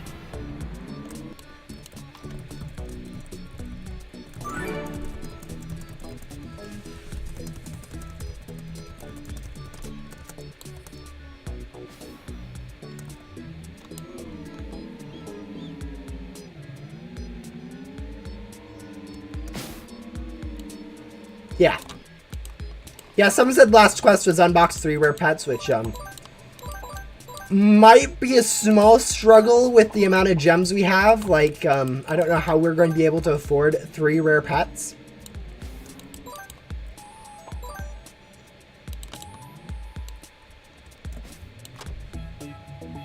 Oh, I haven't even been paying attention to Michaela's questline. If you guys haven't noticed, I never pay attention to questline lore, or very rarely. Every once in a while I will, but if they say something funny, I'm missing it 95% of the time. Alright. This is probably going to be like a 30.5, even though it's like the same exact time I got it like a 29.7 last race, so we'll see. Or maybe it'll be like a 28. Yeah, 30.2. For whatever reason, times are just super whack. You can drive the same, or you can board the same exact line both times and get like 2 completely different numbers.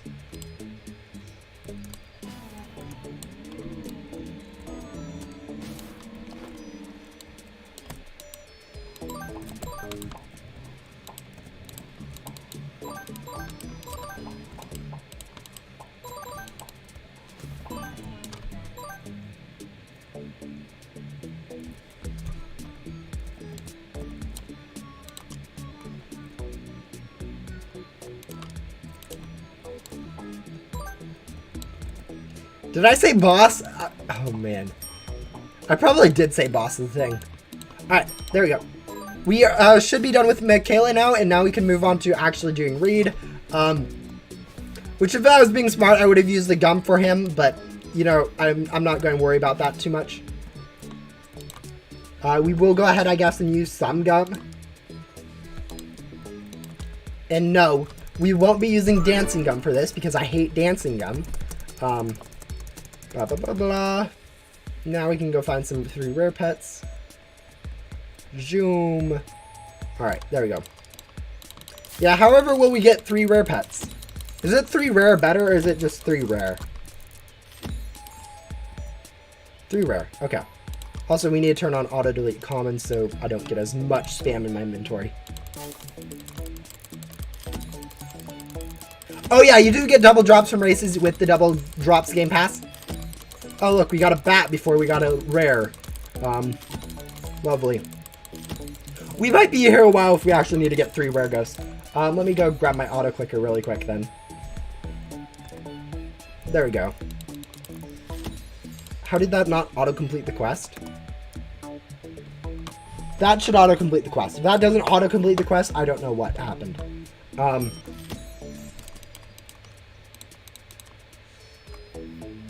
Yeah, when they added the boosted event gum, they actually made it so that, all boss drops affect races too. It was actually a weird update because before then it wouldn't work that way. But after it, like all the gums now work that way, even though it's probably only supposed to be a event bait or event gum that did that way. But yeah, there we go. We got our plus 25 pet storage. That is absolutely useful and definitely not overshadowed by the fact that we already had 830. Now we can actually go move on to Reed, which will require us hopping back over into public servers.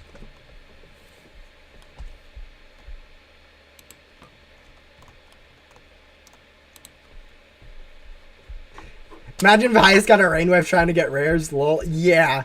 That's always the dream when you start unboxing for something random, is you end up getting classified on accident. Like, it's not going to happen to most people. Oh, lovely. A boss. Alright, we'll go ahead and do the boss, then we'll use, Glitchy X Gum.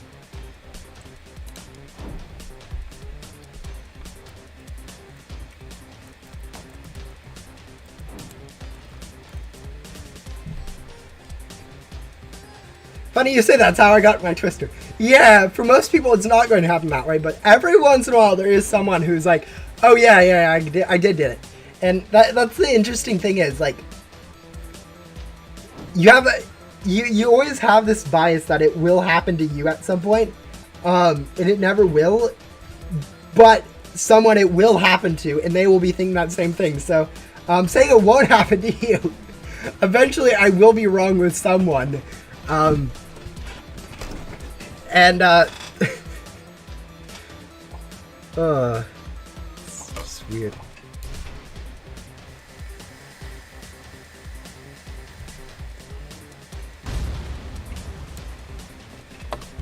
Also, I don't know if actually upgrading my antenna, we'll see, I guess. But yeah, it's still 94%. I don't know if upgrading my antenna will count for some more overall game completion, so we may actually have to do that at the end. I am thinking that is something we will save till the end, just because there's a lot of stuff that we can do before then, like quests, obviously. Yeah. Yeah, there's a different thing with Wormhole and Grimm's Portal. Like, those classifieds are a lot more dependent on RNG than grinding for, than like Twister or anything like that, so, yeah. Also, I hate how you can't see what level you're, you have to go into your pet inventory, then find your specifically equipped pet to find what level it's at, which is actually kind of annoying. I like having the inventory equip menu so I could actually just go quickly see what level everything was at. Also, that's weird. Let's go do this.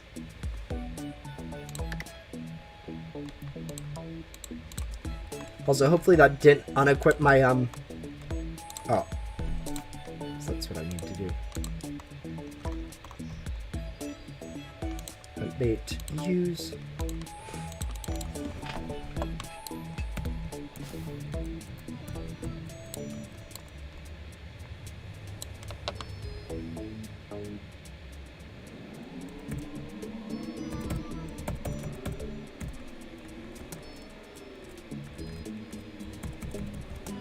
I also hate how lag dependent races are.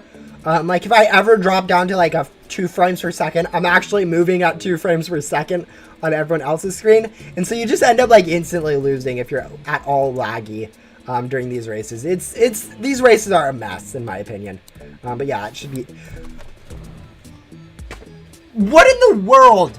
Guys, I did that same exact line. You guys can, during my private server race, and I got a 30.2. And then I do that same thing again, and I get a 27.97.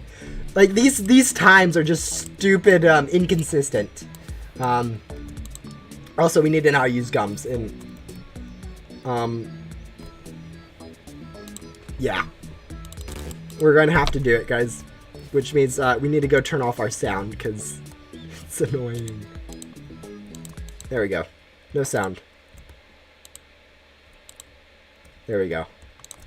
The only way I can tolerate using dancing gum. What do I have to currently do for 100%? Right now I am at 94%. To get to 100% completion, I need to complete Jax, Illins, all 3 of those. Luna. So those quests, probably, I already said Jax. I need to complete those quests. I might need to upgrade my antenna, and then I'll probably also need to go for my journal, collect, a few more things like, debug, mini guardian, and mini 1, and then maybe these dev classifieds too. I think those are the last things I have. I might need to go check to make sure I have all the packs and vacs from the Ghost World 2, because I might be missing some of those, and maybe also from Backdoor. But yeah, those are the things I'm probably missing. Ghost Hunter Blaze. Funny thing, guys. I actually have already done Ghost. Oh, and then all the second art quest lines. I needed to do all of these too, which is what I'm always going to forget, but those are only, what, 3 quest lines, so, shouldn't be too hard.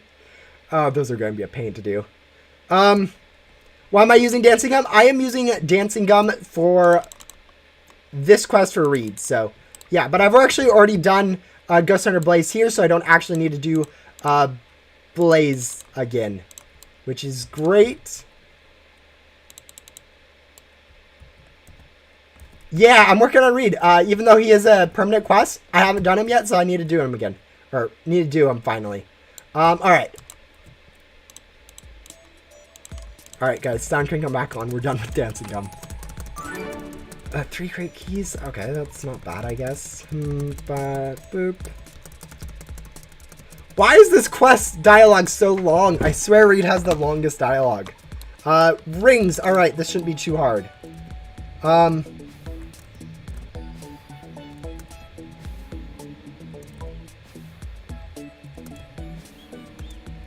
Yeah, I think the biggest struggle for these quests is going to be completing the cycle for,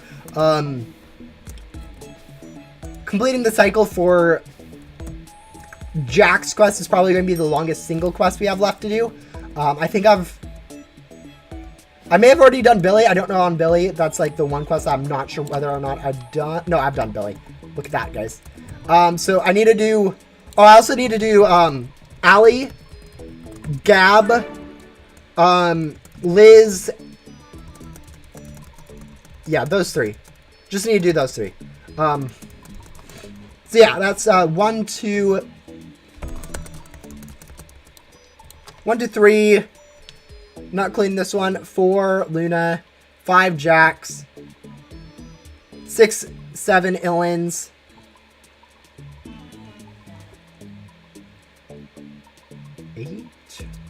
8 Allie, 9 Gabe,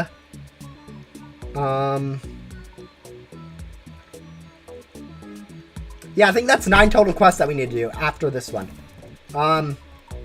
Also, now we need to go find a tiny tank, which may or may not take an hour. Oh wait, never mind, I know where this one is. Haha. See? I know where this is.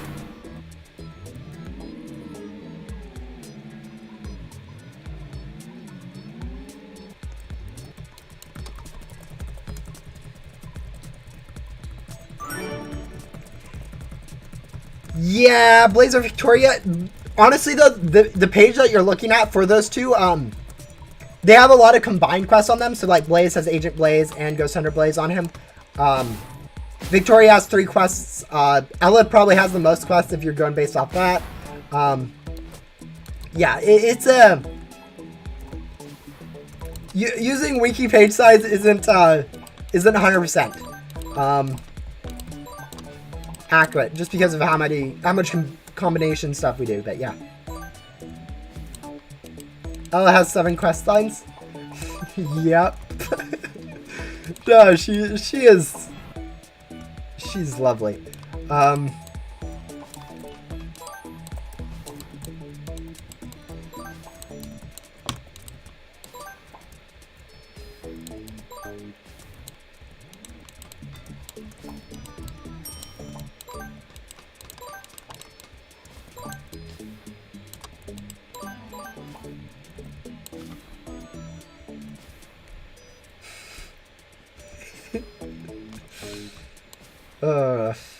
I'm assuming the biggest page though would be I'm trying to think what the largest page would be on the wiki. Probably I don't even know. Wow.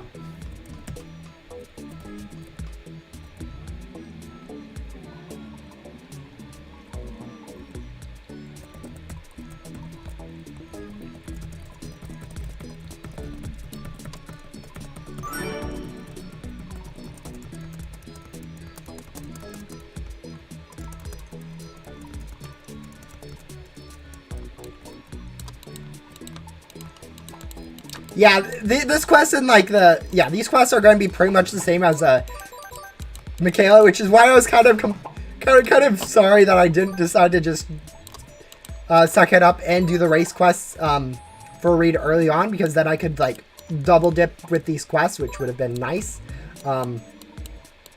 Unfortunately, it looks like I am going to be fighting someone over ghosts, so my ghosts. My ghosts.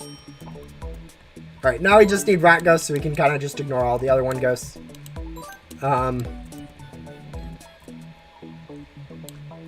Actually, it doesn't look like he's actually vacuuming ghosts, so we can go ahead and grab stuff. You've not yet? That seems like something someone who has contracted a demon to take over the world would say. I don't know if I quite believe you on that, Sam.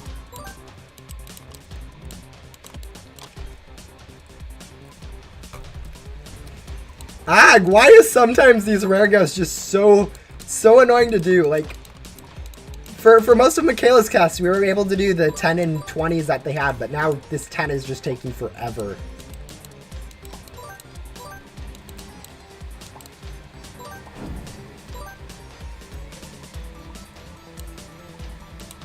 You have not claimed those?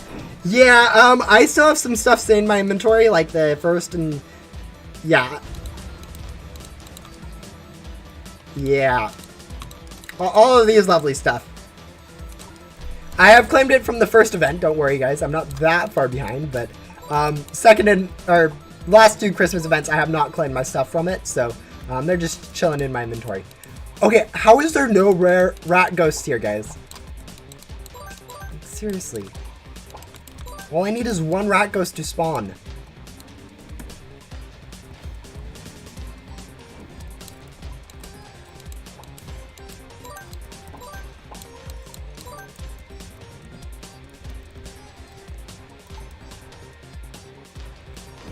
There we go, finally. Why not? They take up space in your pet and board inventory. But they don't take up space when they're in your item inventory. So it's more of me just saving like 1 or 2 space, which isn't really worth it. And also just because I don't really feel like it. I mean, it really will do nothing to have them in my inventory. Versus in there, I will use them just as often. Maybe if I was going to do like a mass unboxing video to unbox them, but like it's way too late at this point to actually make any content off of it, to be honest. So Might as well just flex that I still have them.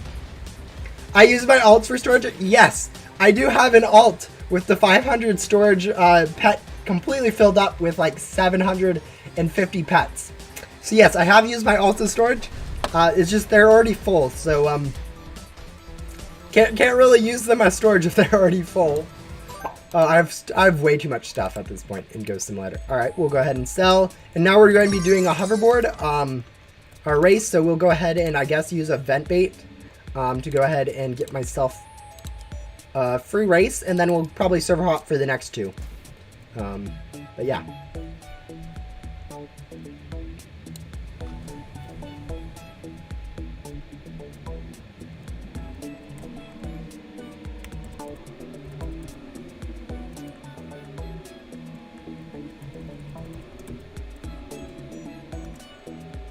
Yeah, this is going to be the same exact line as my last two races, and it'll be just a completely new random number. Like, there should be not this wide range of a thing. Actually, we're getting second, but you guys see that one person that's just slightly behind us? He's actually ahead of us. Yeah, that's the thing about races. Because of how Roblox's syncing works, everyone's actually a little bit behind for you, and you're a little bit behind for them, just because it takes some time to transfer your location to their location. So if you do see someone just like slightly behind you, they're probably in front of you in the actual race.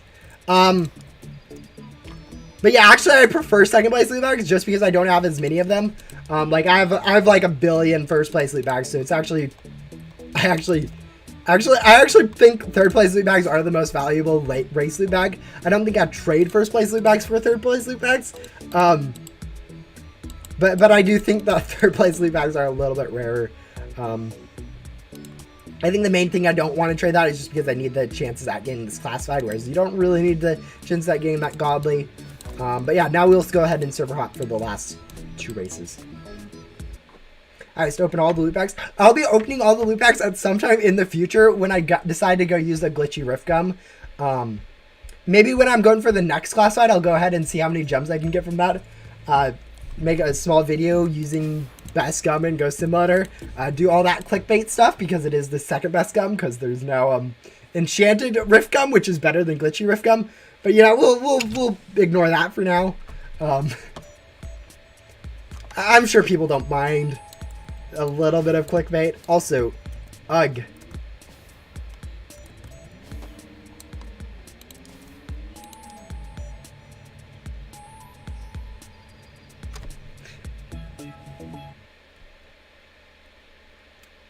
Yeah, I know there's at least one enchanted rift gum in the game right now, and I'm pretty sure that that's never going to get used just because it is so useless. Because there's so many, you need so much stuff to be able to actually effectively use a rift gum, that I don't think anyone will be like, and you'll get so little gems from it that's not even really worthwhile to use it.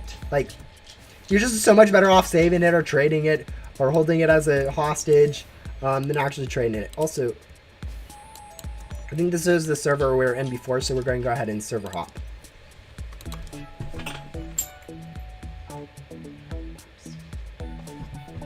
Come here. Come here. Okay, I see it. You do need to go for a walk. Alright, my puppy is telling me that she needs to go for a walk.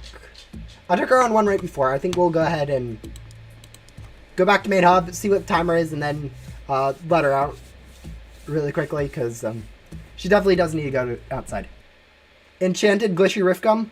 Enchanted, yes. Enchanted glitchy ghostly basic rift gum. Yeah, it's a very, very good gum. It's a very rare gum too. I hate this. Alright, whatever. We'll go ahead and chill on this boss. I'm gonna go let my dog outside. I will be back probably in like 10 seconds, so like don't do anything stupid while I'm gone.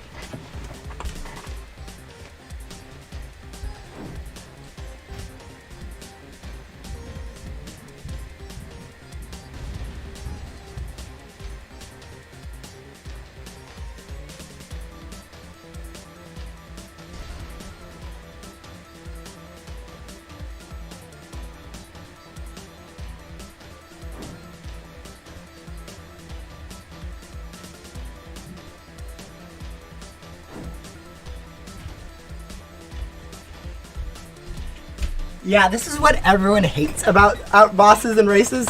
You can use an event bait, but you just get a random one. You don't even know what you're getting. I know there's a lot of suggestions to improve this, like next boss, it should be next event, boss or race, and let you know. There's a lot of easy fixes. People have been like, oh yeah, when you use an event bait, you should be able to decide which one you get, which is also a decent idea. They are planning on improving races. I don't know what's all included in that, but I'm assuming they will address this problem of the event baits just being annoying to use like that, but yeah. Hello! It looks like someone decided to spam while I was gone. I told you guys not to do anything stupid. Grief, people. Okay, now you're just trying to make me hungry. Barbecue bacon burger. That does sound good, and it sounds really fatty too, but yeah. Yeah, there's a lot of stuff we do need with races. Hello, Jelly Turtle. Welcome to the stream. Yeah, currently we're trying to get a few more quests done to get a bit more of overall game completion. We started the stream at 90%. We got up to 93% in like the first 10 minutes of the stream. And then it took us another hour and a half to get another 1%. So the last little bit is definitely going to be the slowest part of this grind. But yeah, go ahead and do that. Use another event bait to get ourselves a guaranteed race, because after every boss there is a race. And even if it isn't 10 minutes between each boss, it's kind of funny. That's a mistake, but we still can guarantee that.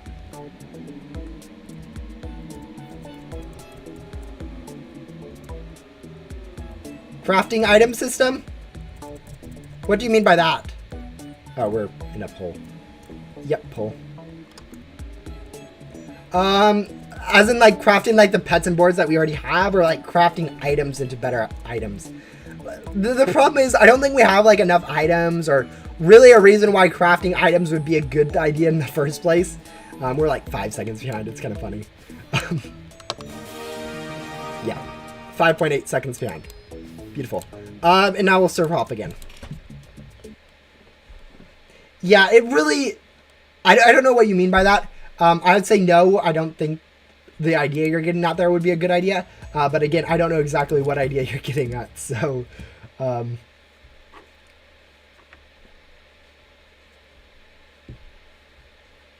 if you mean crafting as in turning pets and boards into other pets and boards, then yeah, that's already in the game, so it can't be a bad idea, and it's not a horrible idea, except for the fact it requires a Grimm's Portal to craft something, which absolutely no one's annoyed about. Alright, let's see. Next boss, tree. Alright, we are going to gamble. 50-50, guys, do you think it's a race or a boss? I am betting it's a race. Oh, it's a race! It was a race! How long have I been playing Ghost Simulator? I've been playing Ghost Simulator since before Halloween. Like, the first time I played Ghost Simulator was before Halloween 2019. So, August, September of 2019. So, over 3 years ago, I started playing Ghost Simulator. But, actually... I need to go check something. But some that time for like a year I wasn't really active. Yeah, there's been other reasons why I wouldn't say it's actually been 3 years. It's more like a year and a half. A lot of activity problems, times that I haven't really been playing it, like for the last 2 months. But yeah.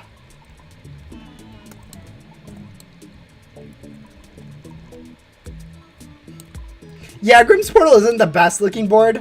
Actually, I haven't actually equipped it yet. Oh, it is so... I did... What? Why is it so small?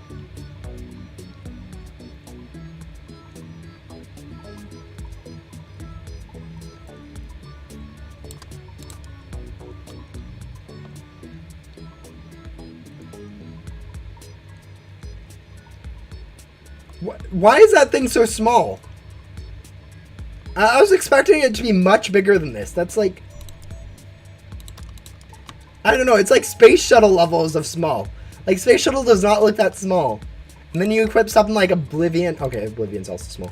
But then you equip something like Chroma Float, and it's like, no, not that small. Ugh. That size. If it was bigger, it'd be better.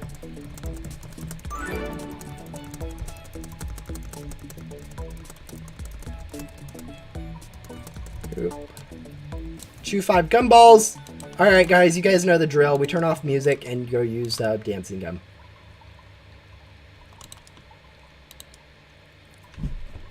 How many pets do I have? How many different pets or how many pets in general? Because right now I have 689.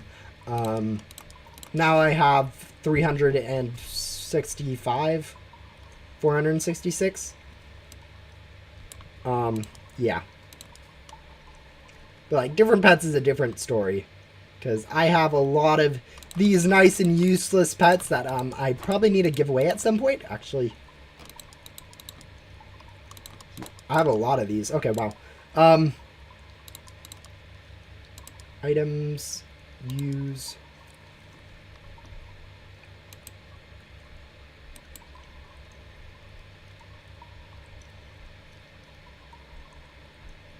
Yeah, what is the Grim Pearl? Yeah, it's a classified from the Grim's loot bag, which you are either grinding Grim a lot because you've gone into Soul Tycoons, or you're grinding Grim absolutely none of the time because you went into Ecto Token Tycoons. So it's either relatively common or pretty much impossible to get.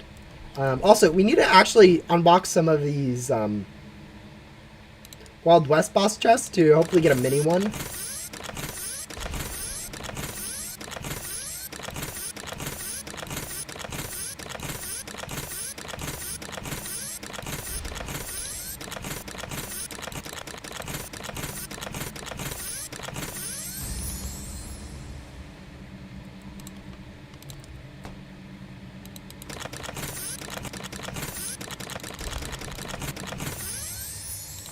Alright, I should probably stop spam unboxing stuff because I don't really need them. Yeah, I'm sure there's someone that'll trade us at some point. We don't need to worry about that now. I don't even know if that's counted for my... or if that's needed for 100% completion of Ghost Simulator. Yeah, where are we looking? Oh yeah, we should probably go use a dancing gum again.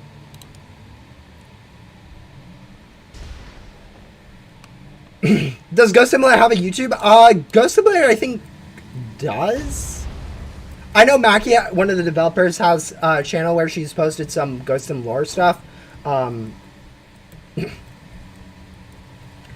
yeah, I don't know all the specifics on the stuff. Can I have an Explorer? No, I'm not unboxing Explorer. You can go unbox your own Explorer. I am not unboxing an Explorer for you. I don't even have an Explorer. Do I have an Explorer? I probably do now that I think about it. I don't. Wow, that's a surprise. But yeah, no. You guys can go unbox your own stuff like that. There you go. Alright, now we can go turn music back on. I can't be bothered with the dancing of music. I hate it. I don't like it. Yeah, no, none of those are really Ghost Simulator based. Diddy and TXE, JD, they are a MM2, I think, main. I don't know exactly what they do. But they never really posted Ghost Simulator content. Coven does whatever. Coven's another random YouTuber. She does whatever she feels like. Yeah. In general, it's not a... There's none of them can be really considered a Ghost Simulator channel.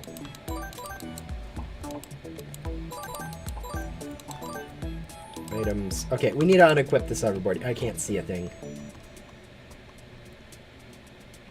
Ooh, we'll equip that. I have zero idea where I got it from, but this one's from the Halloween 2019. I don't know why I have it, but I do.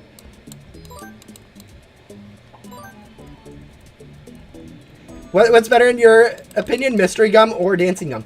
I actually like how the aesthetic of Mystery Gum, and how it can randomly change your speed and stuff. Yeah, COVID no longer works as a developer on Ghost Simulator. She's still in the community, but she's no longer a developer. I don't know. She hasn't done any videos either recently on YouTube, but I haven't really either, so I can't really. So that's not really saying too much. But. All right. My ghosts.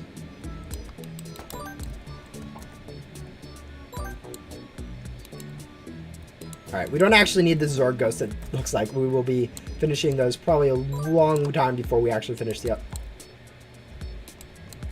I will switch over to a public server, or a private server again, guys. I don't have any more races to do. If you're just coming over here to bother me for my ghosts, I will serve up. But yeah. Same thing with Diddy and DXE. They no longer work on Ghost Simulator. Right now, it is Royal and Mackie, pretty much. Technically, Adam is still a developer for Blockspec Games, but he's been mainly working on their newest game that they've leaked a little bit of. So yeah, not really working on Ghost Simulator too much. Yeah, a lot of people have found the Coven K Easter egg in the Void. See you guys or something like that. It's a small little memo.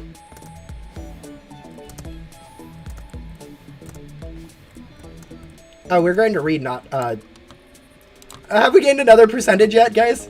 No, we haven't. Yeah, there's a new game that Bloxbyte is coming out with.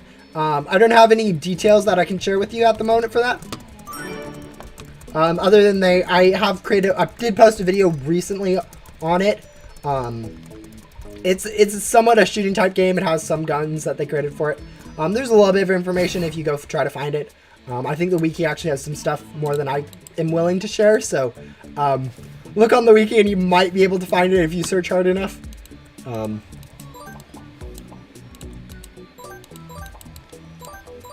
I think you go to the upcoming features and there's might be a link to it. Okay, why do I need 10 Parrot Ghosts and 15 Parrot Ghosts? That's silly.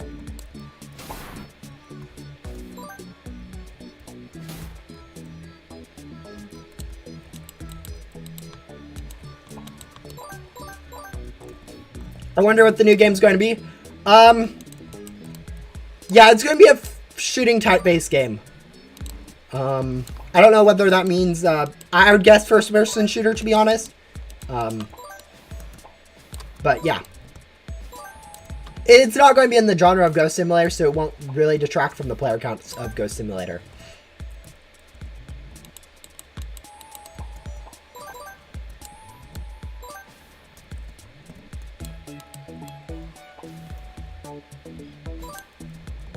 That's usually the thing that people are always worried about when a developer starts creating like a new thing or something. Whether or not it will take time of their time developing, like Ghost Simulator or something away, or it will draw players away and make the people play less of the other game. In this situation, I think it's definitely is going to reduce a little bit of development on Ghost Simulator. Not by a huge amount, because I think they will. They have said they are still planning on working on Ghost Simulator.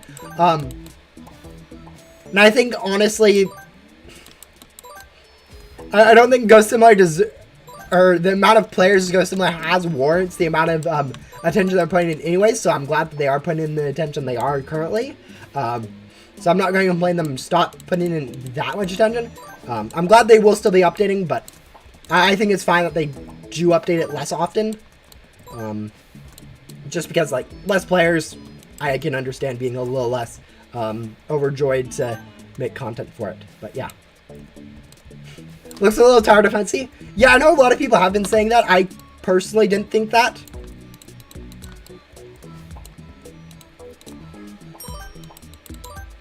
Was a possibility, but yeah. No, I have not. I have no idea what those names are.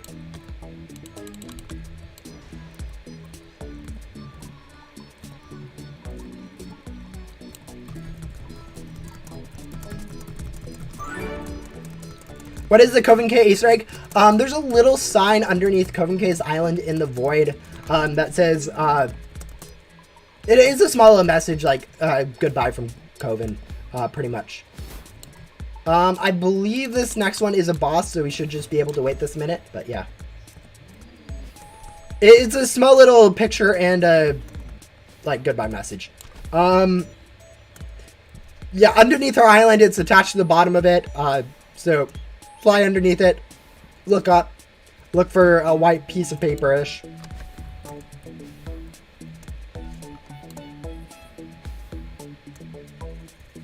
I remember playing Robot 64. It was a good game. Oh yeah, there's definitely a lot of old or a lot of old Roblox games that's interesting to go remember. But yeah.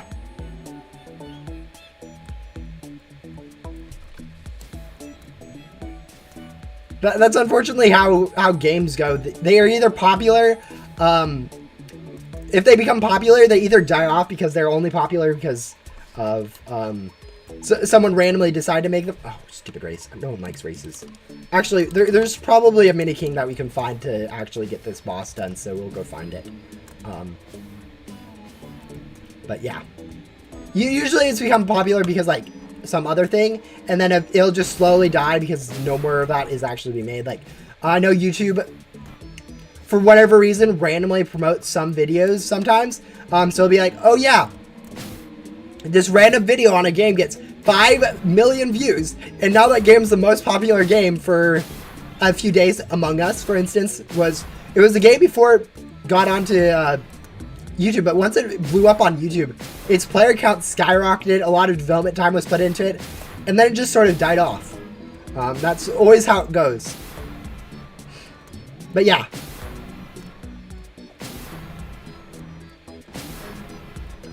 Yeah, there isn't a boss, guys. I'm bored. We're gonna go ahead and use a another vent bait to speed this up because I'm not waiting.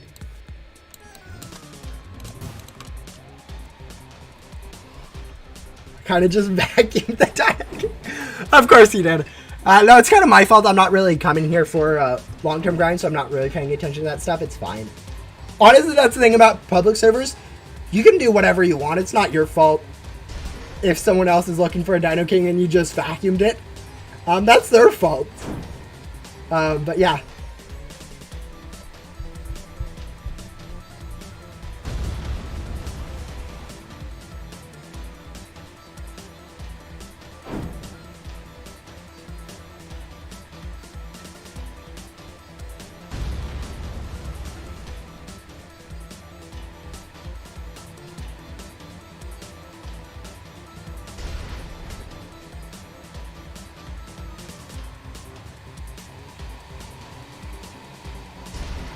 Someone in the Bloxlike Discord got falsely reported for stealing someone's ghost not long ago.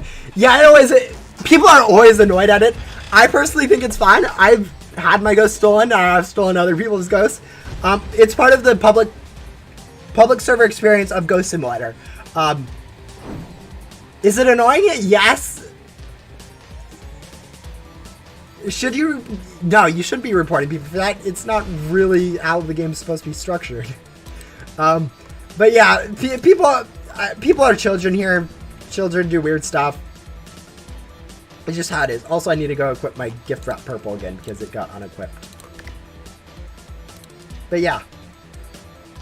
People get that annoyed. Again, it's a lot of people are children playing this, so. And I mean, even adults aren't that intelligent when it comes to stuff like that. It's stupid how easy it is to annoy someone. And the thing is, you're being completely reasonable when you do get annoyed. You're like, why are you stealing my ghosts? Go somewhere else. You don't need those ghosts or something along those lines. It's actually really interesting. Like one of the things I was thinking about recently was like blind rage. Have you guys ever had that where you go into that, you're just mad at something and you aren't really even thinking about it. And then afterwards, like, wait, why was I even angry or something? Or And then when someone else is like mad at you or something, you're like, it's chill, it's just a small thing. And it is just a small thing, but they're in that blind rage, just like you are, where just a small thing just sets them off. It's interesting how it works that way. And like, you don't usually think about it, but when you do think about it, you realize how stupid and easy it is to actually do it that way. Also, we are finishing up Reed, it looks like now, so that's good to see. I was getting kind of tired of his questline, to be honest. But yeah, it's just kind of interesting how that works. Like, I'm sure you guys can think about it now. Like, there's been times where you've just been angry at someone. I don't know. I don't know why, but like, and like, it was, now looking back, like, oh yeah, that was stupid. But at that time, it was like, yeah, that was what I wanted to do.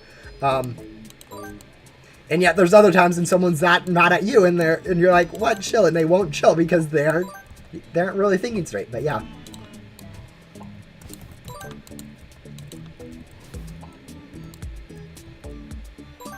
Also, I just noticed that penguin ghosts and parrot ghosts aren't the same exact model because the parrots have wings. I don't know how stupid I am for that, but I remember at some point in the past, I'm like, oh yeah, this ghost has 3 different remodels. There's the pigeon, the parrot, and the penguin, which are all birds. No. Pigeons and parrots have wings. Penguins don't, but yeah.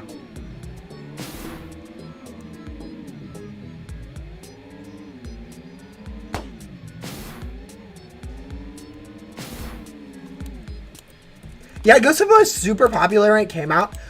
Probably because of JD, some of the developers of it were popular YouTubers. That's the thing about that's the thing about some games. Like, YouTube is super popular, and a lot of random videos can go super viral on YouTube or other video sharing platforms, and just make something super random, super popular for very little reason. Like Among Us is a great example. The game pretty much changed nothing to get as popular as it was. It was just, it got more attention from like influencers and stuff, which is just really funny how that works. But yeah.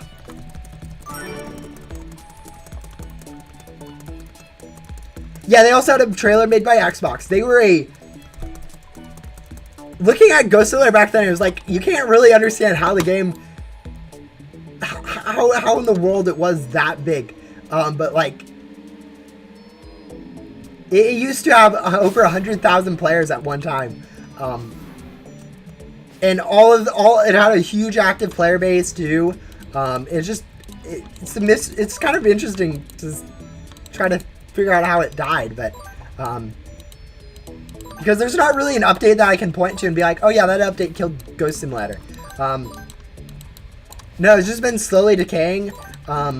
Every once in a while, there's a good update that like brings back bosses or something. Sometimes for some reason the game decides to, or YouTube decides to be like, oh yeah, this video goes good. And it's like, wait, what? Why does this random video of mine that I spent 5 minutes on now have my 3rd highest view count? It's like, really YouTube, you're going to do that? And then you like, yeah, it's interesting with YouTube and all the other stuff, like how some stuff can just randomly blow up in popularity, but yeah.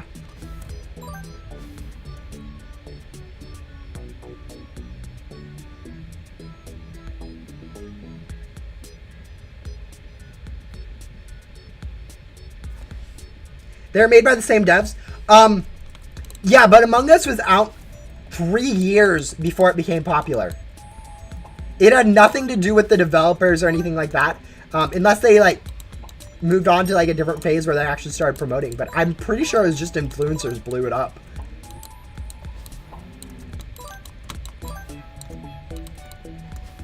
Or Stickman blew up on influence, and then people are like, oh yeah, what other games has this developer made?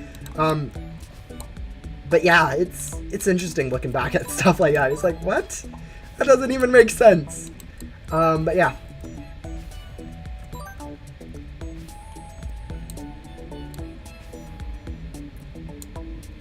Yeah, the simulator era of Roblox was kind of interesting.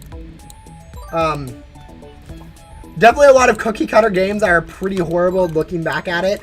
It's like, oh yeah, where's the balance? Like, Ghost Simulator doesn't have too much balance. I don't think balance is a good way to judge games. But yeah, it's like, this doesn't even make sense. But yeah, that's the thing.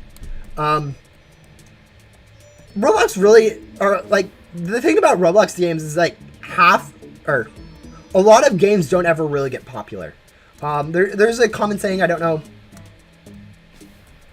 where it originates from, but common saying, there's like 20% of stuff gets 80% of like the views or something. Like 20% of the videos get 80% of the views, 20% of the games get 80% of the plays, where it's like where a small minority of the stuff gets a large majority of the revenue and stuff from it. But yeah. Okay, now we need to go do obbies. Oh, fun. I love doing obbies. I love waiting 15 to 30 seconds to be able to click another piece of paper that I've been sitting at for an hour. Do I even need to do this one? Yes, I do. All right, one done. How do you get the parachute?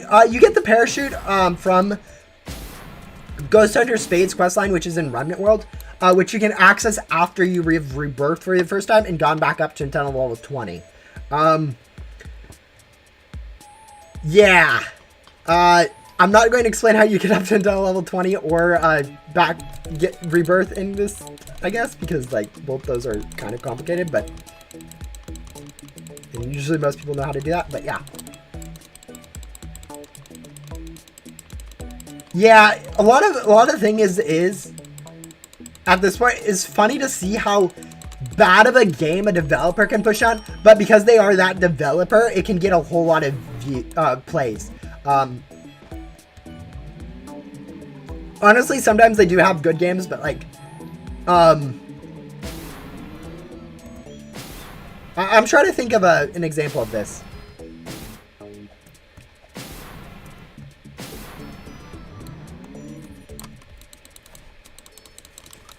Other than like Epic Games or something like that, where it's like kind of obvious. Oh, that was what I was looking for. All right, give me that.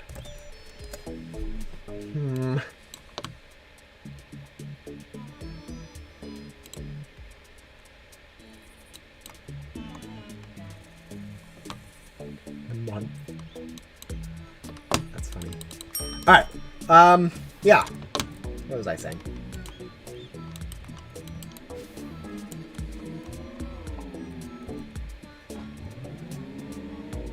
Yeah, I don't know what I was saying. Let's move on. No, apparently, in a month, I'm going to have a 10-year anniversary for my Roblox account. My Roblox account is almost, how's your puppy? That is actually a good question. She's probably still sitting outside. I should probably go see if she needs to get let in or something.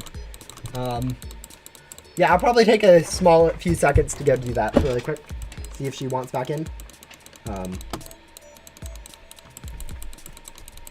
There we go. We'll click that first, though. Just save a little bit of time.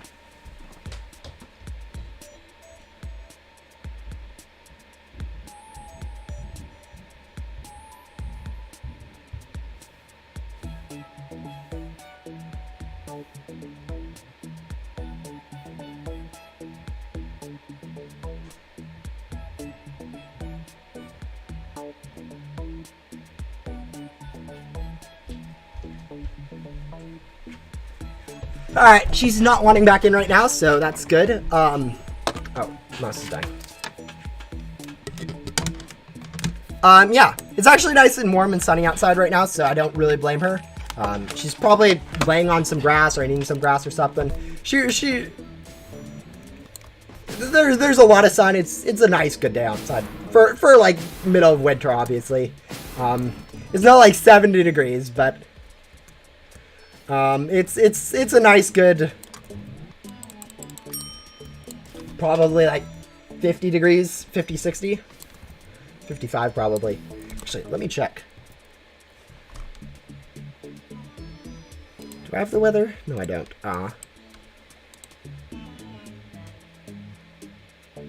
I don't.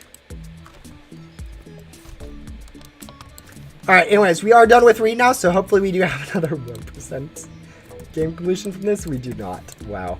Yeah, completing quests gives a very little game completion percent. It's kind of annoying. As I said, we have 9 more quests that we need to do, and each of them is probably going to give half a completion percent. So this is going to be a long time. Your webcam was glitched for a second. Yeah, my phone is probably overheating. Rain crash. Actually, let me check the percentage on it. 29%. Are you plugged in right now?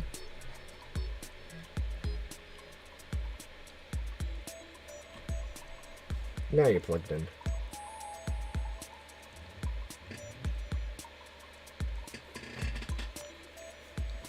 Yeah, I don't know what's going on.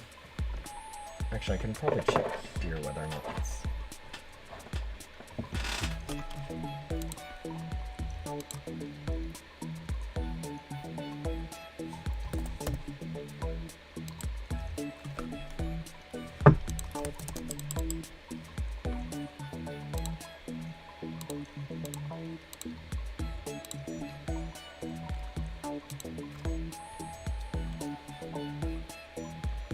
Yeah, okay, it is plugged in. Okay. Yeah, it's probably going to die. It's at 29% right now, so it was at 100% before we started the stream, so you guys probably have another, like, 30 minutes, 40 minutes before my phone dies and the camera turns off, but yeah. But there we go. We are complete with those 2 quests. I'm trying to think what quest we should probably do next. Probably we'll just blaze through Liz. Since she's a quick quest. Yeah. I can't imagine this is a wrong mistake to just do Liz really quick. 5 fairy. Oh boy.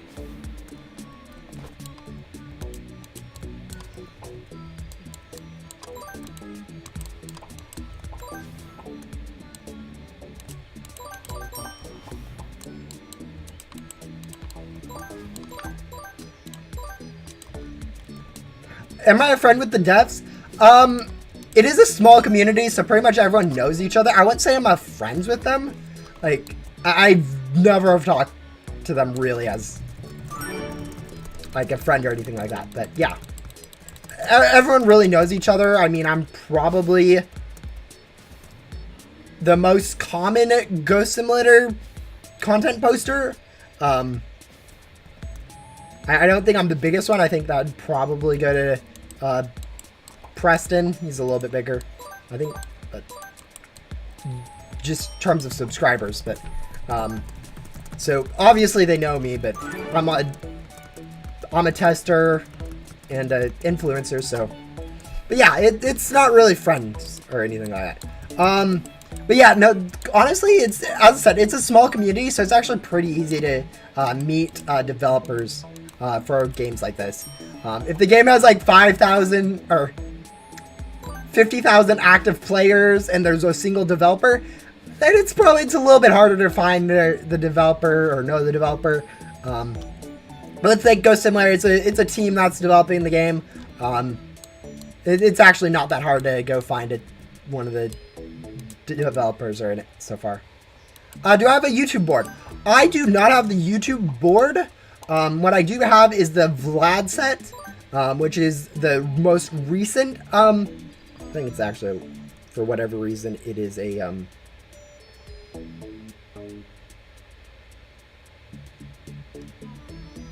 oh yes, 1 frames per second. Perfect. Exactly how I like my Roblox to be running. Yeah, I have a Vlad Rider and a Vlad Flame, which are the current like YouTuber set. It replaced the old one, like 2 to 3 weeks before I became a YouTuber for the game officially. They aren't tradable. They're pretty cool. I personally don't like them as much as like the other stuff that I have, like the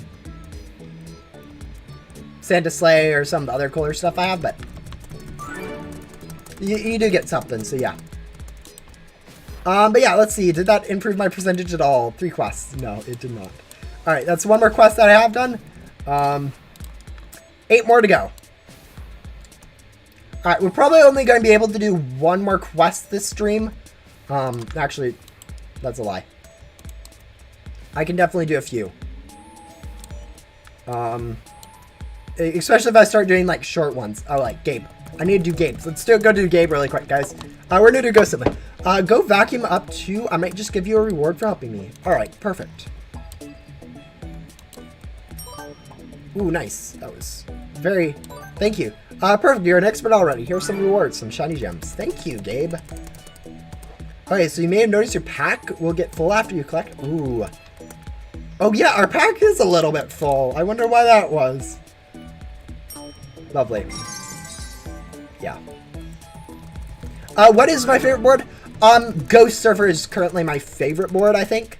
Sometimes it fluctuates between that, like, Glismata, Santa Sleigh. All of those sometimes are my favorite, and other times not, and sometimes not. I hate that. But yeah, Ghost Server, it's a very purple board, is why I like it. I don't know, I like plain and purple stuff, so purple's kind of good.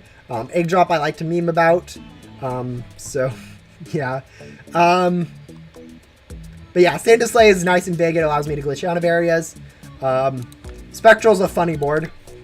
Guys, 40 FPS, 50 FPS, 30 FPS, 20 FPS, 50 FPS, 20 FPS, 50 FPS, 20 FPS. That never gets old in my opinion. But yeah. We are working on Gabe. You're 9th on the daily leaderboard. I have grabbed six bosses. No, seven bosses. Plus, I've filled my pack a few times in the Remnant world. Okay. That makes a little bit of sense. More sense now that I realize that Remnant world actually counts as stuff. But yeah. What's the most annoying Mega Boss to vacuum in my opinion? Great Guardian is definitely the most annoying Mega Boss to fight.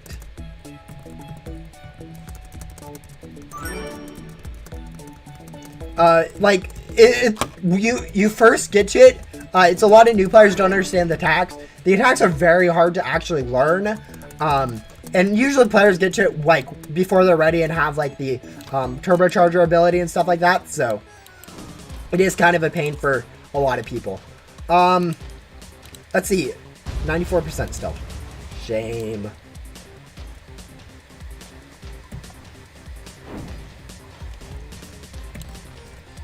My favorite NPC, in terms of, like, rewards, I really love, Adam and Gran. The hoverboard is such a good, is overall just good in Ghost Simulator. It's very underrated, I think.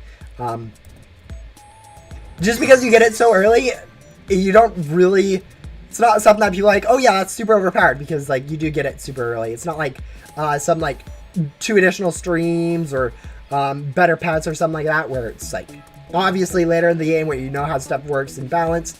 It's, new players like, oh yeah, I got the hoverboard. They don't notice how good it is. But yeah.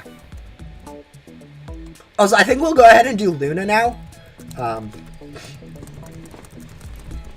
I think this will probably be just finish up main hub quests.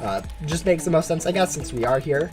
But yeah, Luna's a pretty horrible quest. It's way too long, only gives lore. It's kind of a pain. But yeah. Have I done Archie's questline yet? Yes, I have done Archie's questline. His doesn't reset when you rebirth, so I don't need to worry about doing it again. Also, why in the world's my... Why are you being so slow? But yeah.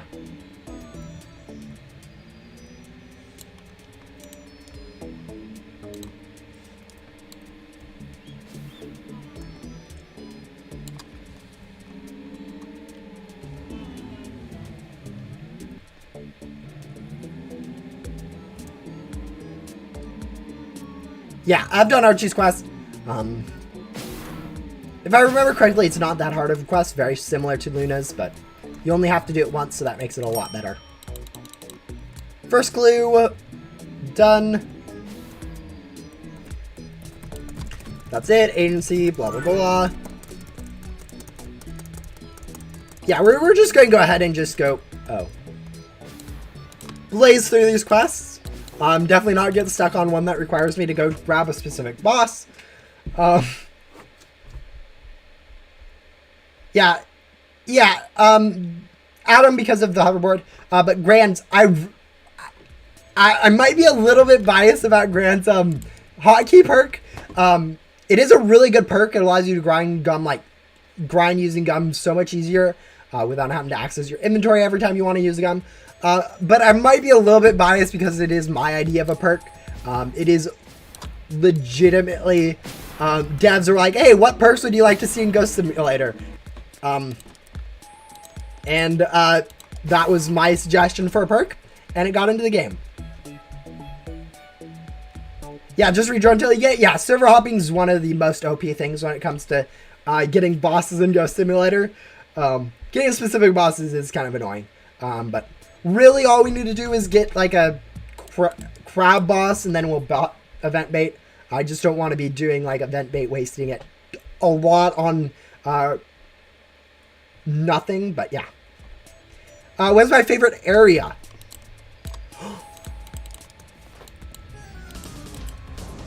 We have one spawned. Okay, that is huge. My favorite area in Ghost Simulator?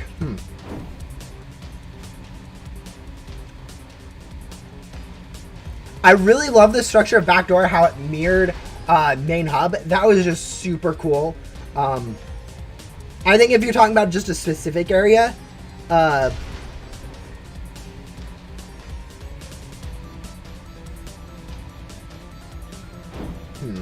if you're talking about just a specific area,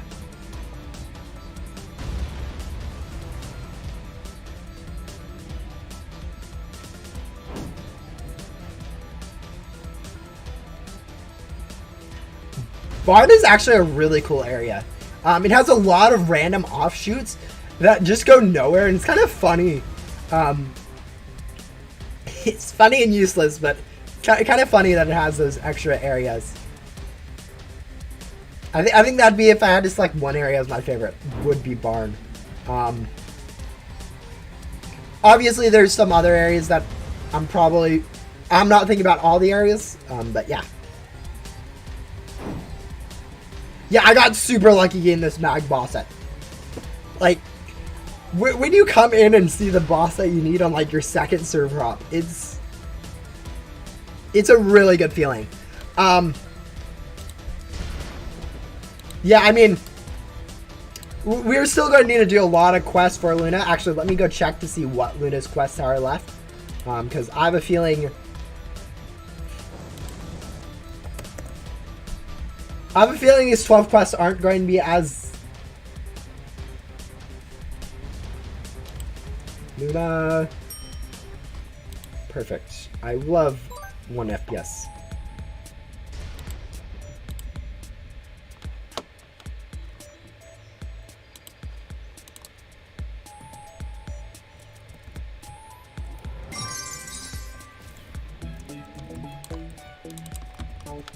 Alright, let's see. Mag.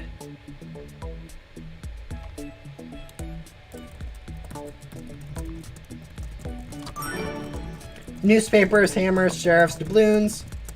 What am I missing item-wise from those? Sheriff badges? I really thought I would have vacuumed enough of these ghosts to have all of these items, but apparently not. Whatever. We should take too long to just go get them again. Boop, boop, boop. There we go. Yep. Alright, then we need more items. Oh, is Luna all items? If Luna's all items, we might be able to, like, really quickly skim through quest lines. Did I ever? No, I never had the first YouTuber board or pet. I became an influencer for Ghost Simulator after that. And honestly, if I did get them, I wouldn't trade them either, so it wouldn't have mattered whether or not I had them, for the most part. I personally don't think anything like testers get for testing or influencers get for influencing should be tradable in games. I feel like that's just kind of weird in a sense. Like, there we go. Yeah. Yeah, these, as I said, these item quests are like the best things in quest lines. Like, I could just go spam through these quests. Actually, Luna's not that hard of a quest line looking at it. Like, that boss was probably the hardest quest until...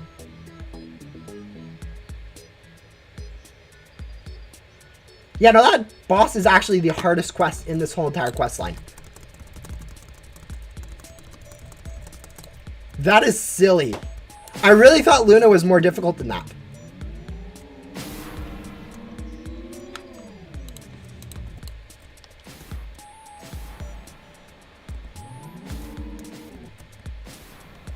Help. There we go. Yeah, I hate lag in Roblox. Like, it's super annoying. I don't know. I know it's partly my computer's fault, and the fact I'm streaming and searching on the wiki with its 1,000,001 ads, but yeah. Anything influencers get for influencing, yes. Oh, yes. Yeah, that sentence definitely makes sense. But no. The problem is either if it is tradable, either it becomes worth a large amount, and then it's just kind of, it loses its point of being a personal item. Like, if alpha was worth a huge large amount, or alpha is worth a huge large amount, if it was still attainable, people would want to become a tester just for the alpha. But that problem goes away if it isn't tradable. No one will be like, oh yeah, I just want it for that very rare item that I can go trade for all the other items I want, or just have something rare. Yeah, it solves that problem. But also, if it is tradable, it's possible for people like, especially like YouTubers who very rarely play the game, be like, oh yeah, someone offers them this really good looking item, and they end up trading off their very rare item for this very cool looking item that's actually worthless. I've seen it happen. People aren't the best at not trading items if they don't know their values. For whatever reason, it's not common sense that, oh, you don't know what the values are of an item, don't trade it. But yeah. Yes, it's 100% of game completion is definitely possible. It has been possible in Ghost Simulator. I don't know if it's possible right now. It's up 94%. I swear you need quest completion for this. Otherwise, I'm going to be super annoyed. I don't even know where these items are. Wow, actually, yes I do. Forest one.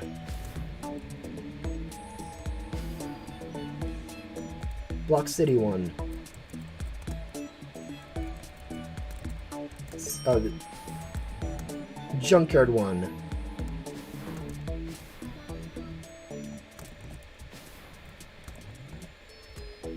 Actually, I don't know where the Junkyard one is. Interesting.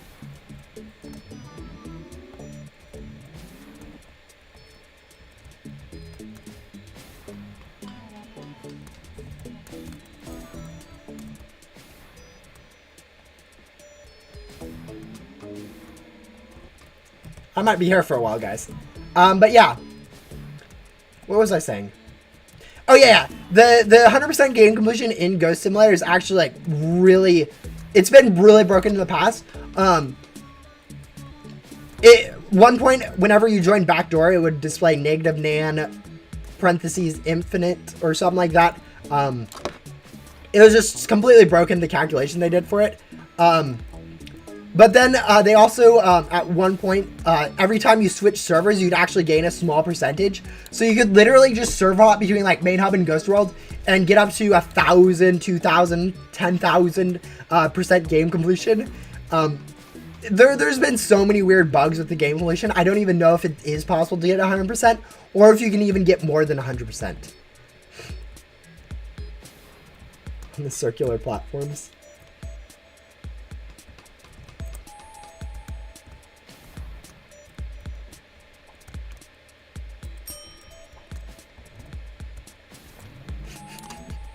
Yeah, you guys can see how often I do Luna's quest. I just spent like 3 minutes looking for that one.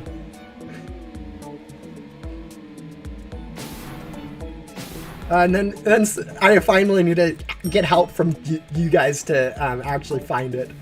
The last two should be pretty easy. I'm used to these ones.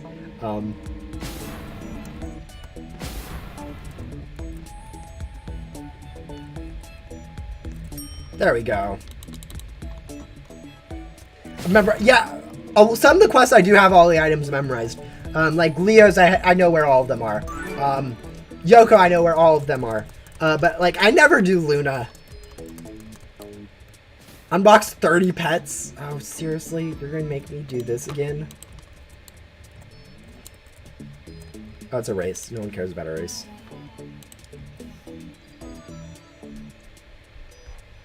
I went out of that menu because, for whatever reason, when this game automatically closes your inventory, it will permanently soft lock you in these menus. So you actually have to be a little bit careful not to open these menus after like a boss spawns or an event starts. So, join you under the map? Yeah, sure, I guess. Is this the quick board? Nah, I probably should have clipped. I'm getting so distracted right now.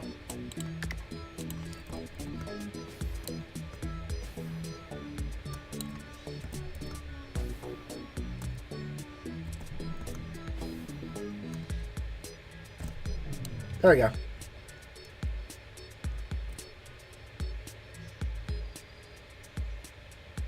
Oh, I got further under the map than you did. Lol.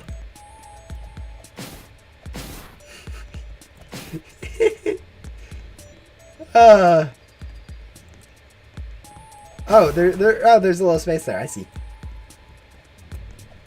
Actually, this is actually a relatively thick thing that you can glitch through.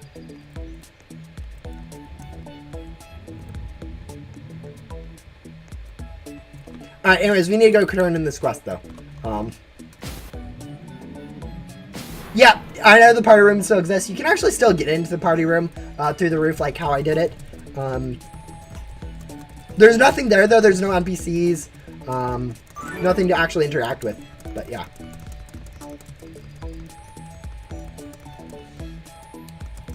Alright, now we need to go complete the beach obby.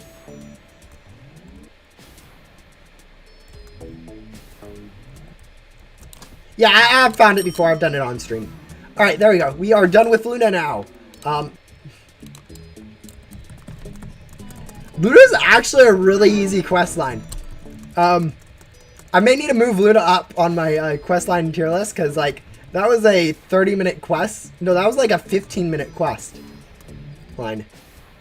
That's nowhere near as painful as doing someone like Morgan or Rose or something. Alright, let's see.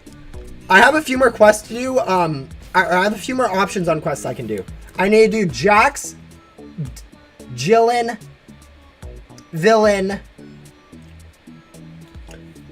Allie, and then these three of the second arc quests. I think we'll go ahead and do this one, but yeah.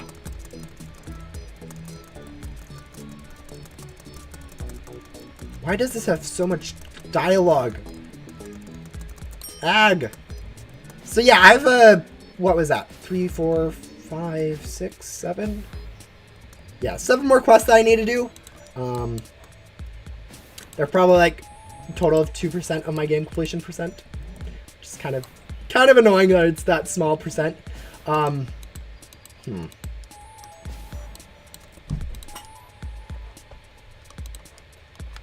debating if I even want to do them. Like, there's other stuff I can work on. Actually, where's my board? I need to make sure I have all of the boards. I do. Okay.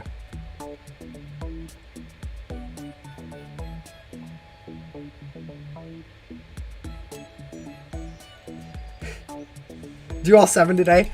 Yeah, I'm planning on doing probably another hour and 30 minutes of streaming, so not going to get all 7 done, I don't think. Like, I probably have time for one of them, or maybe 3 if I decide to do the shortest 3. But like some of these quest lines are going to take each of them like hours. But yeah, I think we'll go ahead and start, I guess, with Morgan here. It's not that difficult. We probably want to start swapping over to private servers at this point, just because these quests are kind of... Quests do require a little bit of normal ghosts that people are probably also going to be vacuuming, so I guess we'll see. We'll switch over if we do ever run into a problem with other people needing the same ghosts we do. But yeah. No, limited event do not count for game completion. I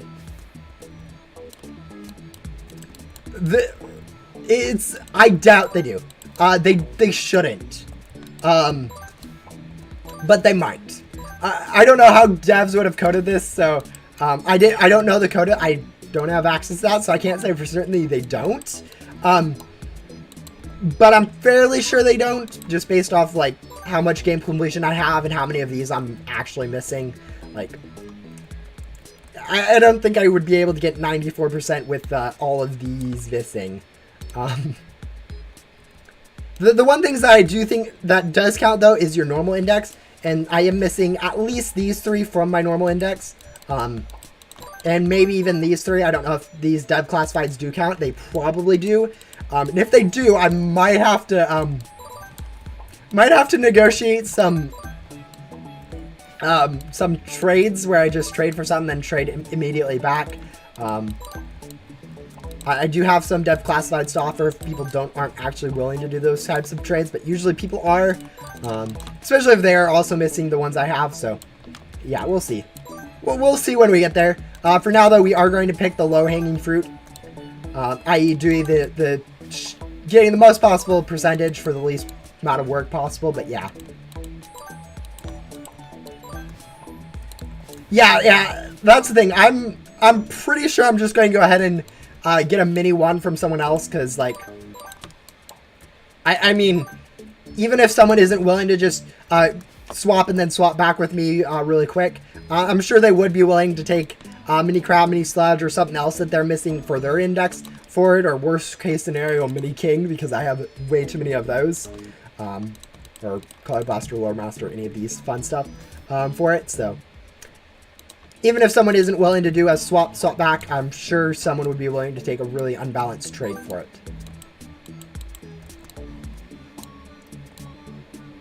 Which shouldn't be too difficult to line up. But yeah, we'll probably get through Morgan today. Maybe go really quickly do like Allie's also, because she's pretty short.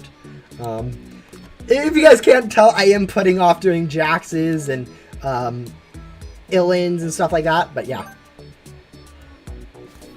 Because those quest lines are going to be the worst.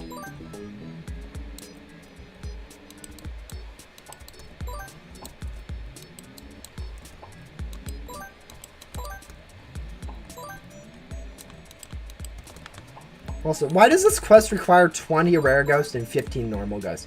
I hate when quests are structured like that. Makes it so annoying to actually do.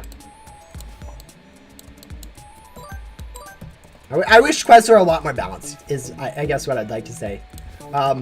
Like, it doesn't necessarily you need to turn down the amount of street cat ghosts down to like 5.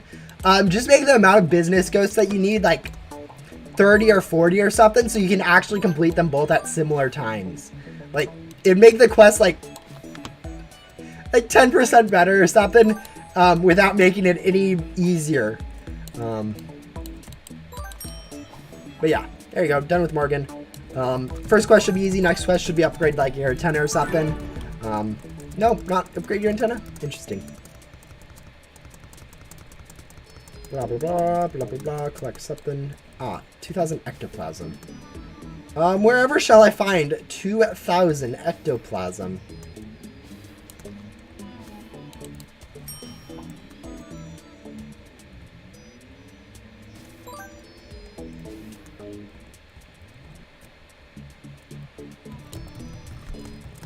I'm missing Remnant Zone crates, Block Spike crates, Mini Guardian, Mini Tree, and Mini Crab. Yeah, it's a joke. There are ghosts with higher than 2,000 health.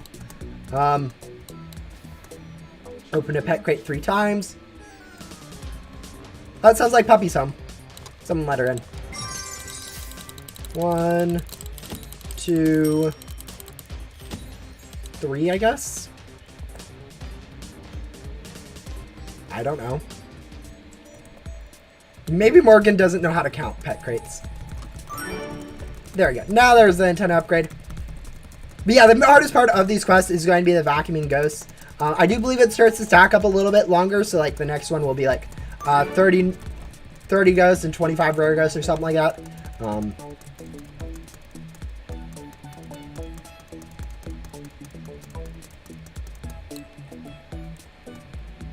Or 35 normal ghosts and 15. Why is this quest easier than the first quest? Ag! As I said, I hate quest imbalances like this. It's like, really, just give us cookie cutter quests. Cookie cutter quests feel so much better to complete. Hello.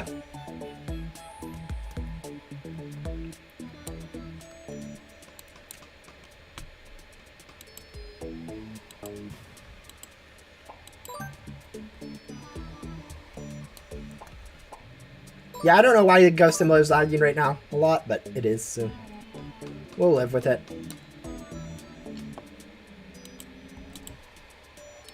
Seeing out the other alternative just to give up playing Ghost Simulator, I think this is the best choice, just to live with the lag. Hope it goes away eventually.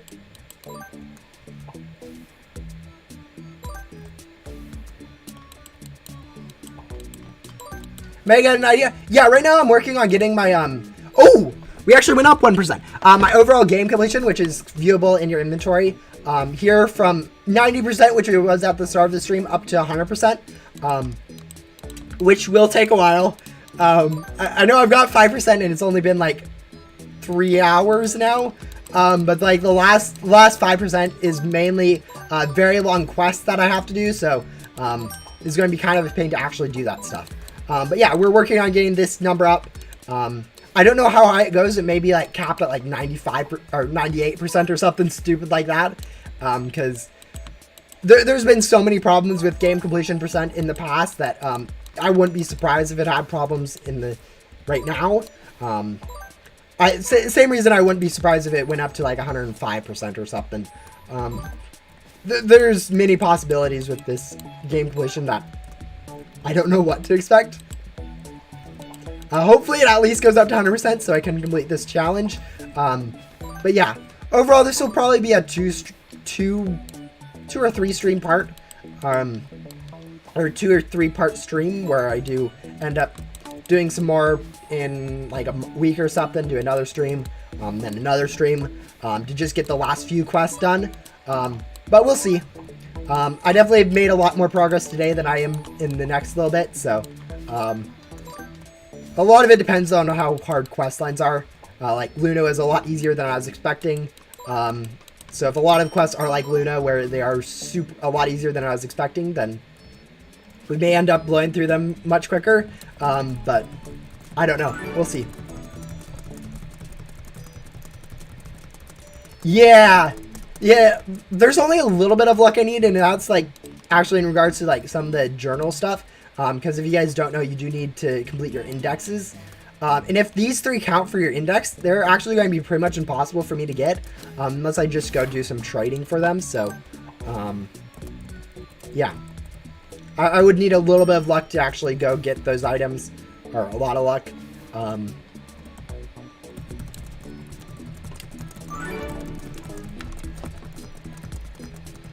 But for the most part, it is just going to be this questline grind that we have to do.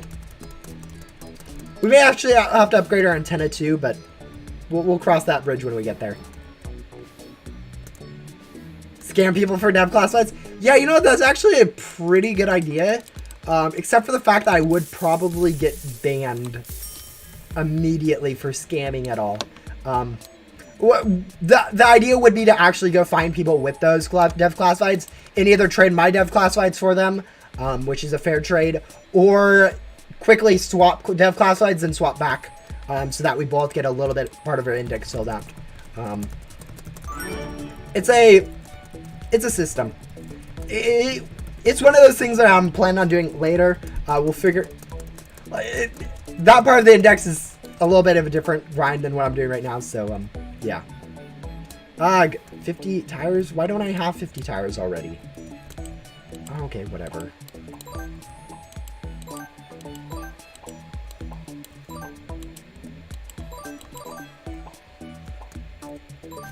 Probably should be using something like loot gun for this.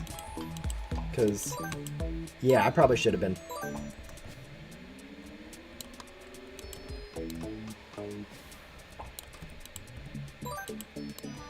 Yeah, we also need a few other things like that, like MIDI 1, Debug, and Guardian that I will be grinding for. Or at least the Guardian and Debug. But yeah.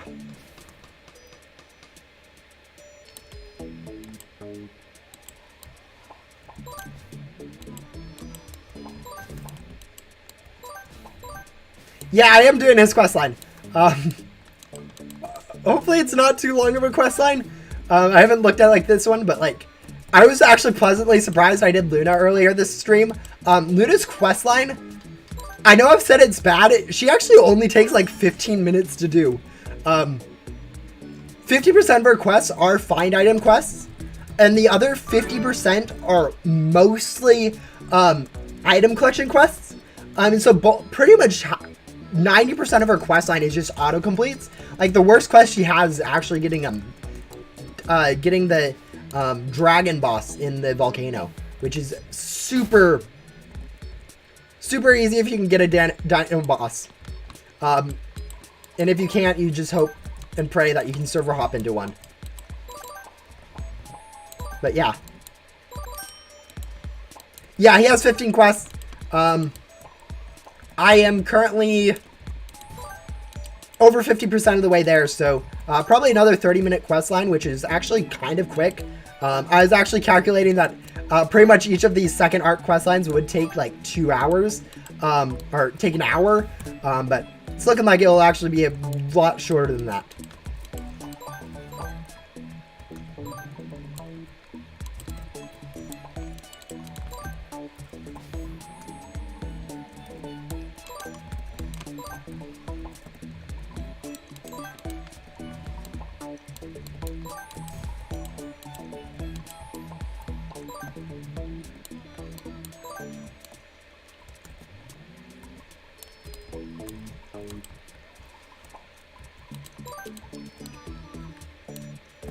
But yeah, quests are definitely take a lot longer to get your game completion percent up than like filling out your index, or especially like buying packs and vacs is like the biggest part of game completion percent.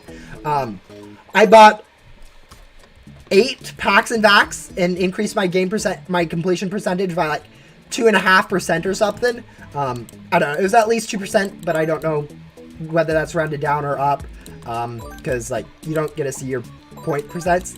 And then I unboxed like a full crate and I gained like 1% from that. And now I've completed like 6 or 5 quest lines now, and I've only increased my percentage too. So probably even less than that, probably like 1.5%, just because of rounding stuff. So yeah, quest lines are definitely the least bang for your buck in terms of increasing your actual game completion. If you guys are planning on doing it yourself, I definitely recommend getting all the pets or all the packs and vacs you can before worrying about completing these side quest lines.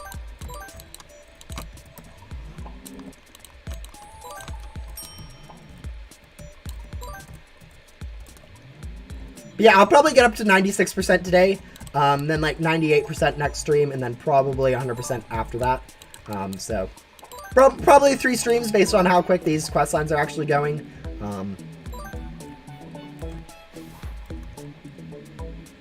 Which actually isn't as bad. I was expecting it to be a 15-hour ordeal. It's looking like it's going to be like a 9-hour ordeal. So, all right. Click the items on this list. 10 tires. Why is it always tires?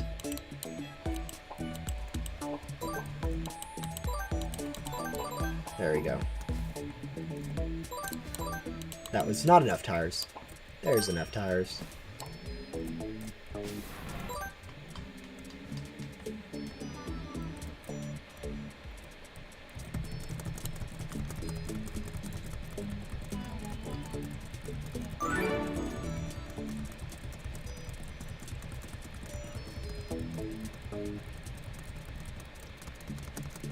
Blah, blah, blah, blah. Stop then, get back to work. Here's your next task. Head over.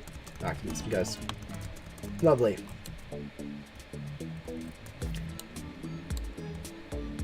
Yeah, actually, I've been noticing that I moved my mic recently, which is good in some respects. It is a little bit out of the way for like my camera and stuff, but I'm thinking it's picking up the like my fan from my computer volume a little bit more.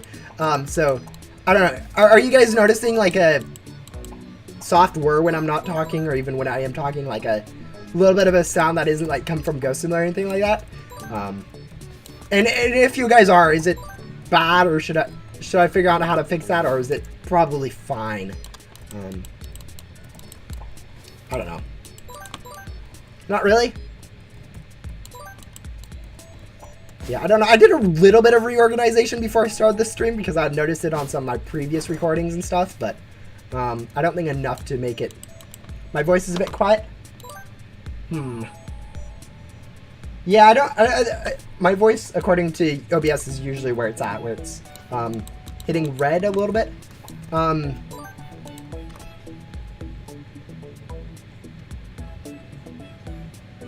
Yeah, I don't know.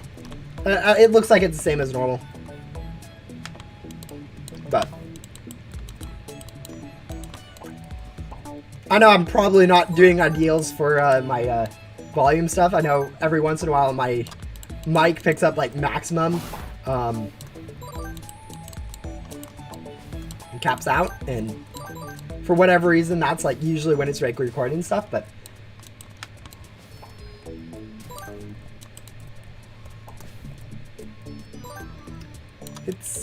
it's fine. I think it's usually I've noticed that like sometimes when I'm watching other people's videos I have to turn my volume like way down. I'm just talking about like on YouTube in general. Some videos are in like that average point, and then others are like, oh yeah, way up here where you need your volume way high to hear them. Then other times it's like super low. And I don't know where I'm at in that series. I think I'm in that average point, but honestly I don't know. I don't really watch all my own videos that often, and even if I did, I'd probably just automatically adjust my volume and not even notice the difference. Lovely, now we just need pigeons. How in the world did we get 35 worker ghosts and only 8 pigeons? That's an RNG moment there, but at least like this quest is structured normally, so you have a lot of normal ghosts and then a few rare ghosts. It gets annoying when it's the other way around.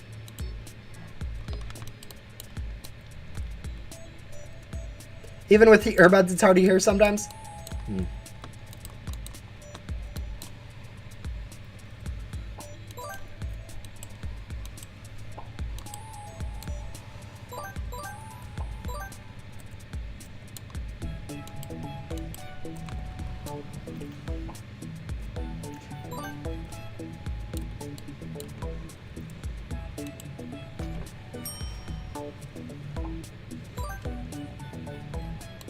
Yeah, I'm just glad my PC is still like, it doesn't like ever like crash or anything from overheating.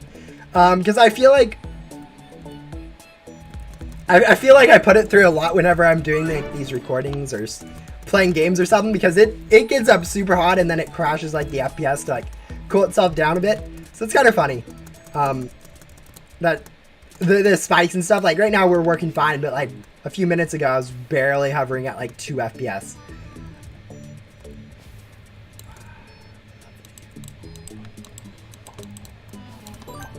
Alright, now the hard quest starts. 15 of each rare ghost. This is probably going to take us like 6 minutes to do. Which isn't that bad, except it's one quest, so yeah.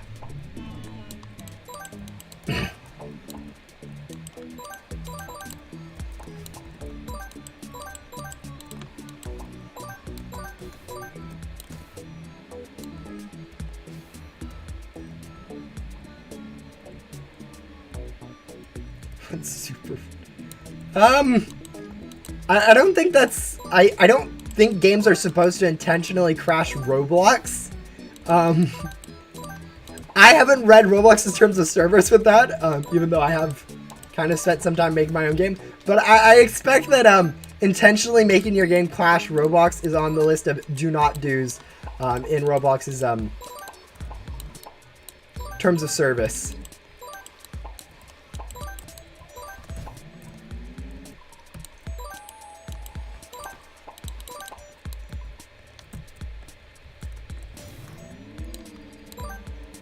But would be funny.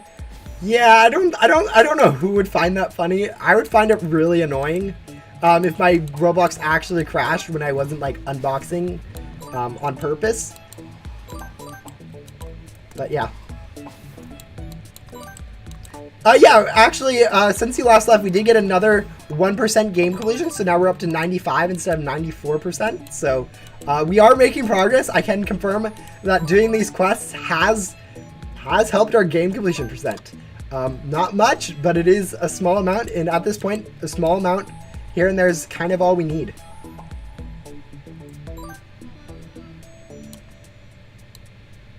Yeah, no one likes quests where they're required to unbox like classified stuff. Because like either it's really easy or it's pretty much impossible. There's really not a point for it.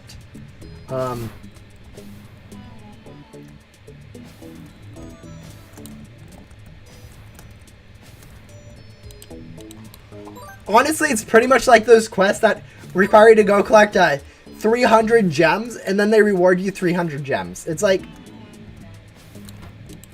yay. What was the point of that quest again? And I feel like that's what it would be if it's like a class and you need to unbox like just a single quest, or you just need to unbox a classified. Like the other single quest in the games are kind of make sense. You have the lore stuff in Void, and then you have a bow in the Bloxblade HQ because you have to go complete a puzzle to get to him anyways. And then you have that Zero quest line, which is also weird, but also kind of makes sense because it's like complete the game is more of the quest than talk to Bo. But yeah, it's kind of weird when there's a single quest line, but yeah. Item grinding for Queen's quest line. Oh yeah, I think in general there's a lot of bad quests out there because of just how unbalanced Ghost Simulator is.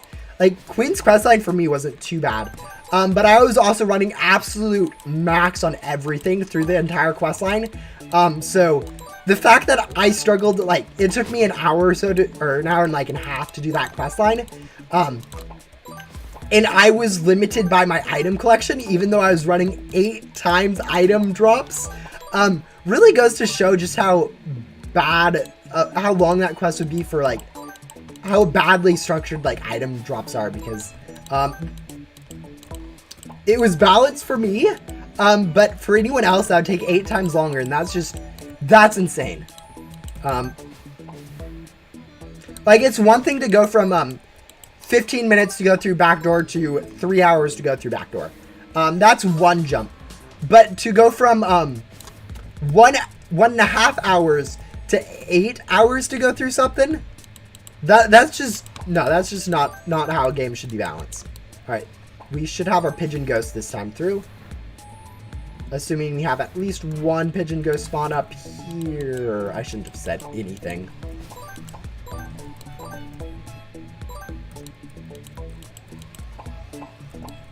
Pigeon? Ah, yes, there's a pigeon. Beautiful.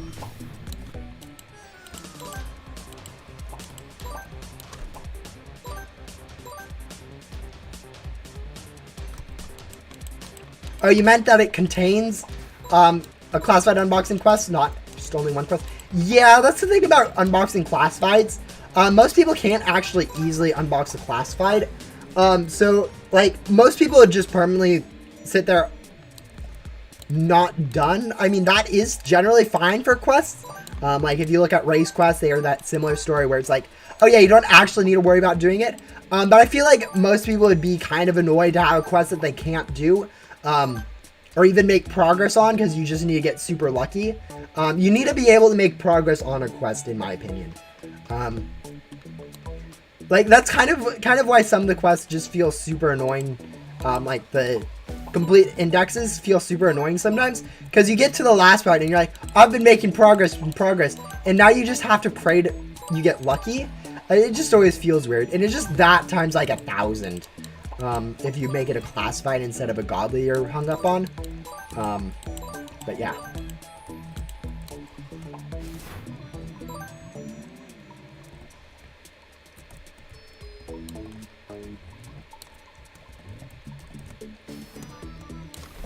Yeah, it's one of those things that a lot of people haven't done it. Most people can't do it. So if you require people to do it, it's going to be a quest line that not many people can work for. Because either you can already instantly unbox one or you can't. And so working towards it is, it's too long of a quest. But yeah. Nixie's quest?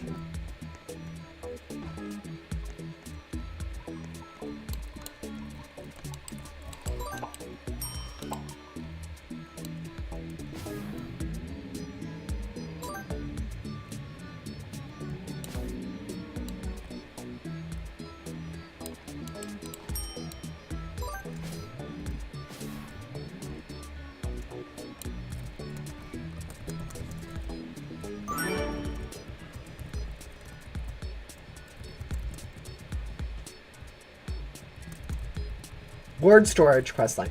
There isn't even a...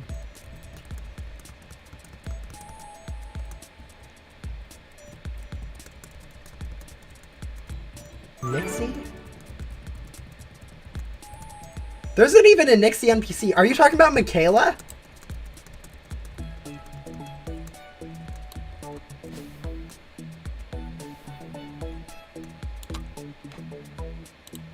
Or am I...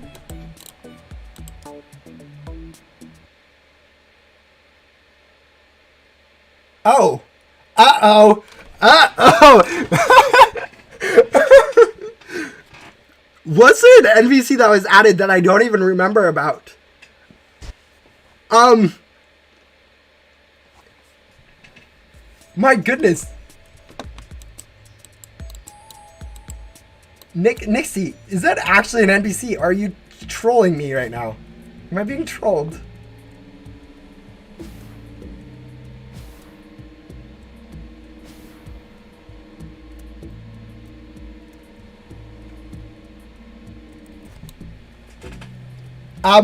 Yeah, okay. Okay. I'm not... No, there is legitimately an NPC I forgot existed. Yeah, this is how much Ghost Simulator I've played in the last, 2 months. I didn't even remember that this NPC existed. Yeah. I remember now seeing the thumbnail for this one. I didn't care about this one at all. It was similar to like Reed. Yeah, okay. Yeah. Okay. Well, at some point we will need to do that at questline then, because we are doing all the quest lines right now, but right now we do need to go back and do more. I legitimately just forgot Nixie was ever added. I had no idea.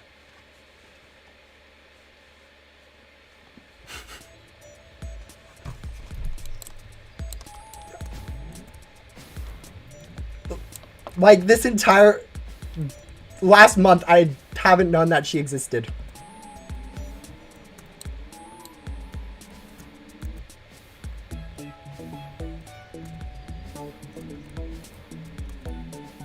Does she give, like, 50 board storage or something? Oh, wait, we need to do a boss.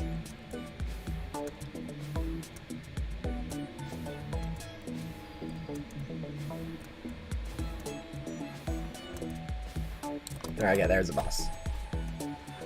Whole character is that she likes racing and is also Gramps' granddaughter, but is not really written in an interesting way. It's plus 50 peta board storage. It's definitely board storage. If it has racing in its questline and is also Also, there's a lot more pet storage questlines than board storage, so it's going to be a board storage.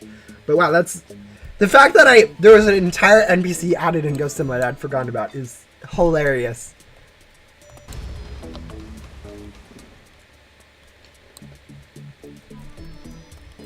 Oh, you don't think she has to do races, but she enjoys racing. Okay, yeah, that's a difference. But no, there's a lot more pet storage, so it's definitely a board storage questline. I still can't believe I actually forgot an NPC existed in Ghost Simulator. Like even second arc NPCs I didn't forget about. I don't think. Yeah, I don't.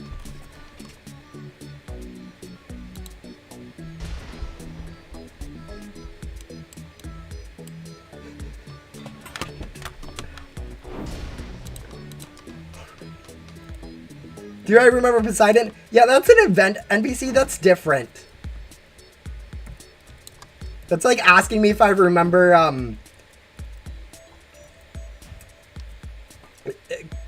Colin, whatever the random egg hunter in Main Hub was during the first Easter event. I'm not supposed to remember those quest lines. But yeah. Right now, we should be, yeah, we're getting pretty close to done with this quest. We have one more quest after this, which is probably an item quest. Actually, if it's an item quest, I should go grab a few of these. Colin, correct? Yes. Yeah, I don't think remembering event NPCs is important.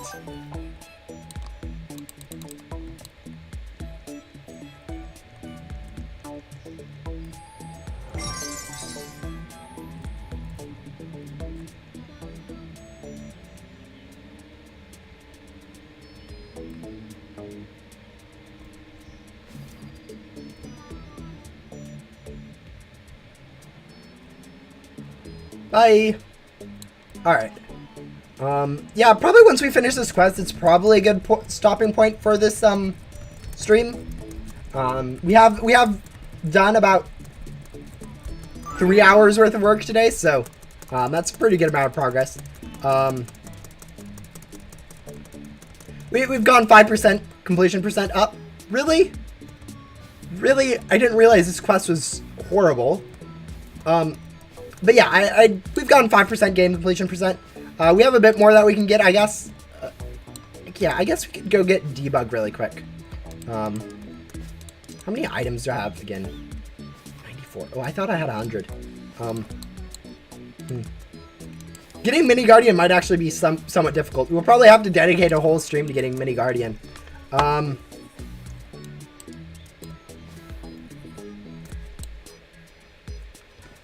Yeah, I don't know. I don't know what was last. We're just going to go surf hop. I've debug. Yeah, I'll be unboxing definitely Mini Debug and Mini Guardian myself. I think grinding for those two definitely makes more sense. Is there a boss here? I will grab a boss here if there's a boss here. There is not a boss here.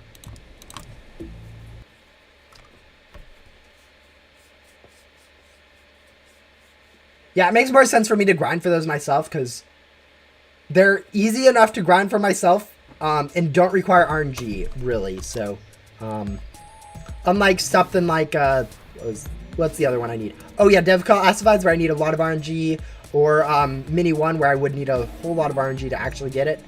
Doesn't require that. I just thought it'd be easier. Yeah, it would be would make a little bit more sense. It does make a little bit of sense that way. But like it really should only take me like 20 keys. Which isn't too big of a deal when you already need to get 250 for Mini Guardian anyways. Maybe if I go like 20 keys without getting it, I'd trade for it, but I don't know. We'll see. Again, that's one of the things that I plan on doing later. I think for now we will continue just getting through some of the quest stuff that I need to do.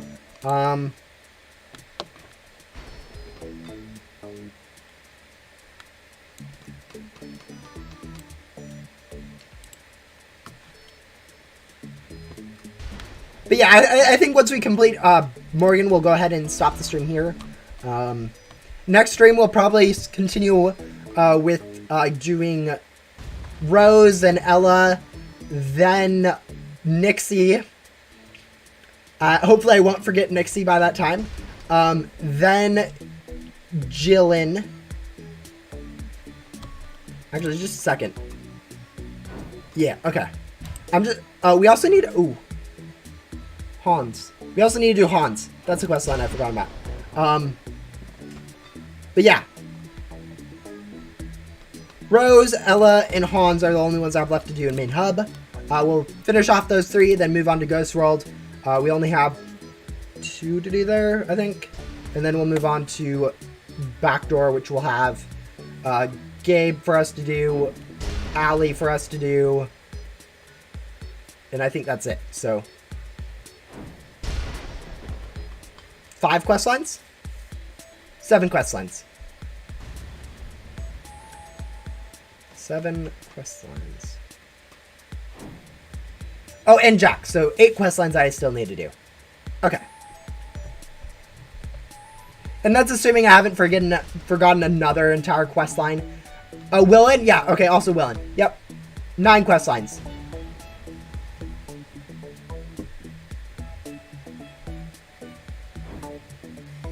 I think that's all of them. I have done Billy, so that's that one done. Yeah.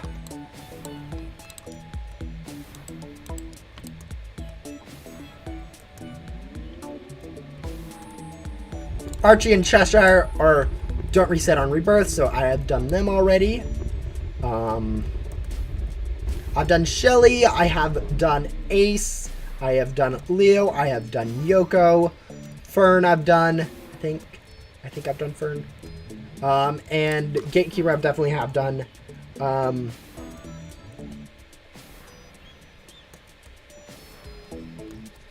Yeah, trying to remember which quest lines I haven't done is kind of difficult, because if I haven't done them, it's usually because I don't remember they exist. Or if I haven't done them, it's usually because I don't remember they exist, and if I don't remember they exist, it's usually because I don't do them. So yeah, the ones I don't remember are the ones I haven't done, and so I don't know. It creates a loop where just because I haven't done them, it's likely that I don't remember they exist, and because I don't remember they exist, I usually don't do them.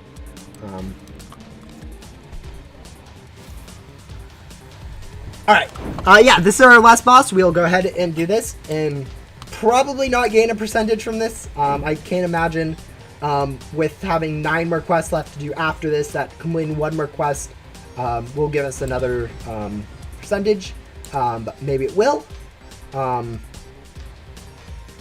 And yeah, hopefully next stream we'll be able to get up to 98% game completion, and then hopefully the last 2% we can get in a final stream, so I can make this a 3 stream.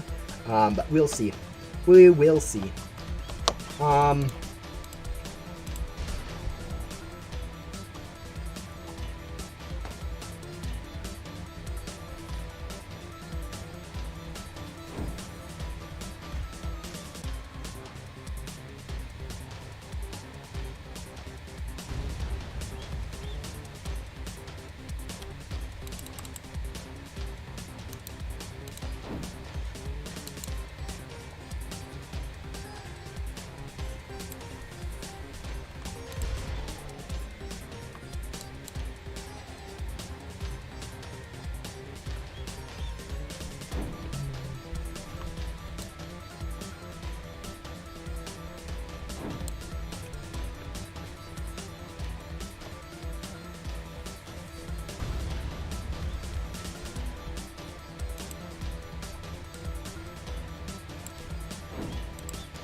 But yeah.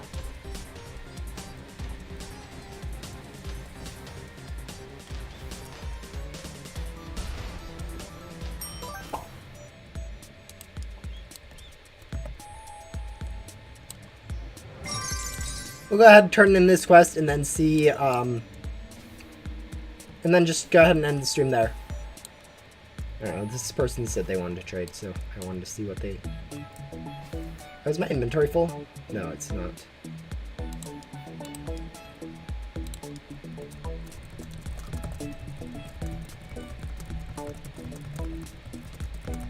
There we go. Circuit Dude and Omnistar, which we'll probably end up accidentally deleting at some point. But yeah, there we go. We have finished up Morgan's quest. I think that's the third quest line I've done today, or fourth, I guess, if you include Allie, and or fifth if you also include Luna, which you should. But yeah, it's five quest lines we've done today. We bought 9 or 8 or something vacuums and packs, and completed a whole new crate. So all that said and done was 5% of our overall game completion. Actually, I guess really quickly before we end the stream, I do want to go make sure we have all of the packs and vacs and Ghost World in backdoor really quick, because those are going to be easy percentages to improve, where I can just go buy them if I don't have them already. I'm fairly sure I bought them already, but it is too easy of a increase to ignore. Oh. Ooh. Oh. We don't have them all already. So, what do I want to do? I guess we'll grab a few ghosts. Few higher health ghosts and sell those. See if we can't get ourselves enough ectoplasm to go buy those really quick, because those are going to be really, really easy. Obviously, it would be ideal just to wait till boss spawns, because that will instantly fill up our huge pack. But I don't think we quite need that much. Like even this, I think should be. Yeah, that'll be enough.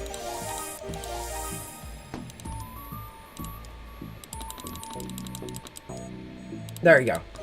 See if we can get another 1% or something from that. We did. Beautiful. We will need to now though upgrade our go switch back, and then we'll go check out the back door too. But yeah, that was another easy 1%. So we got another. Now we are up to 6% done today. I really thought I'd gotten all this stuff from backdoor and Ghost World, but apparently not. So yeah, now I need to go check through here. Looks like here backdoor I did actually do good on buying everything, but just a few in Ghost World. And then I think we'll also go grab the one from Void if we don't have that one already, because that might be another 1%, maybe. I don't know, we'll see.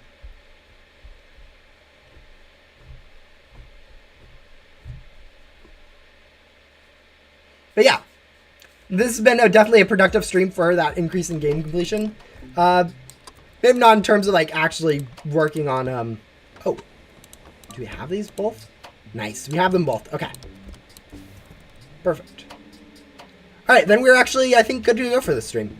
We have gone ahead and I think completed everything I wanted to complete today. Also, I have completed all these quests, so I don't need to worry about them, which is good to know. And yeah.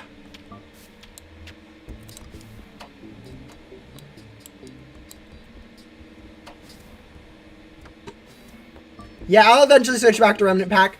But for now, I think I'll go ahead and end the stream. We have 9 more quests to do in future streams.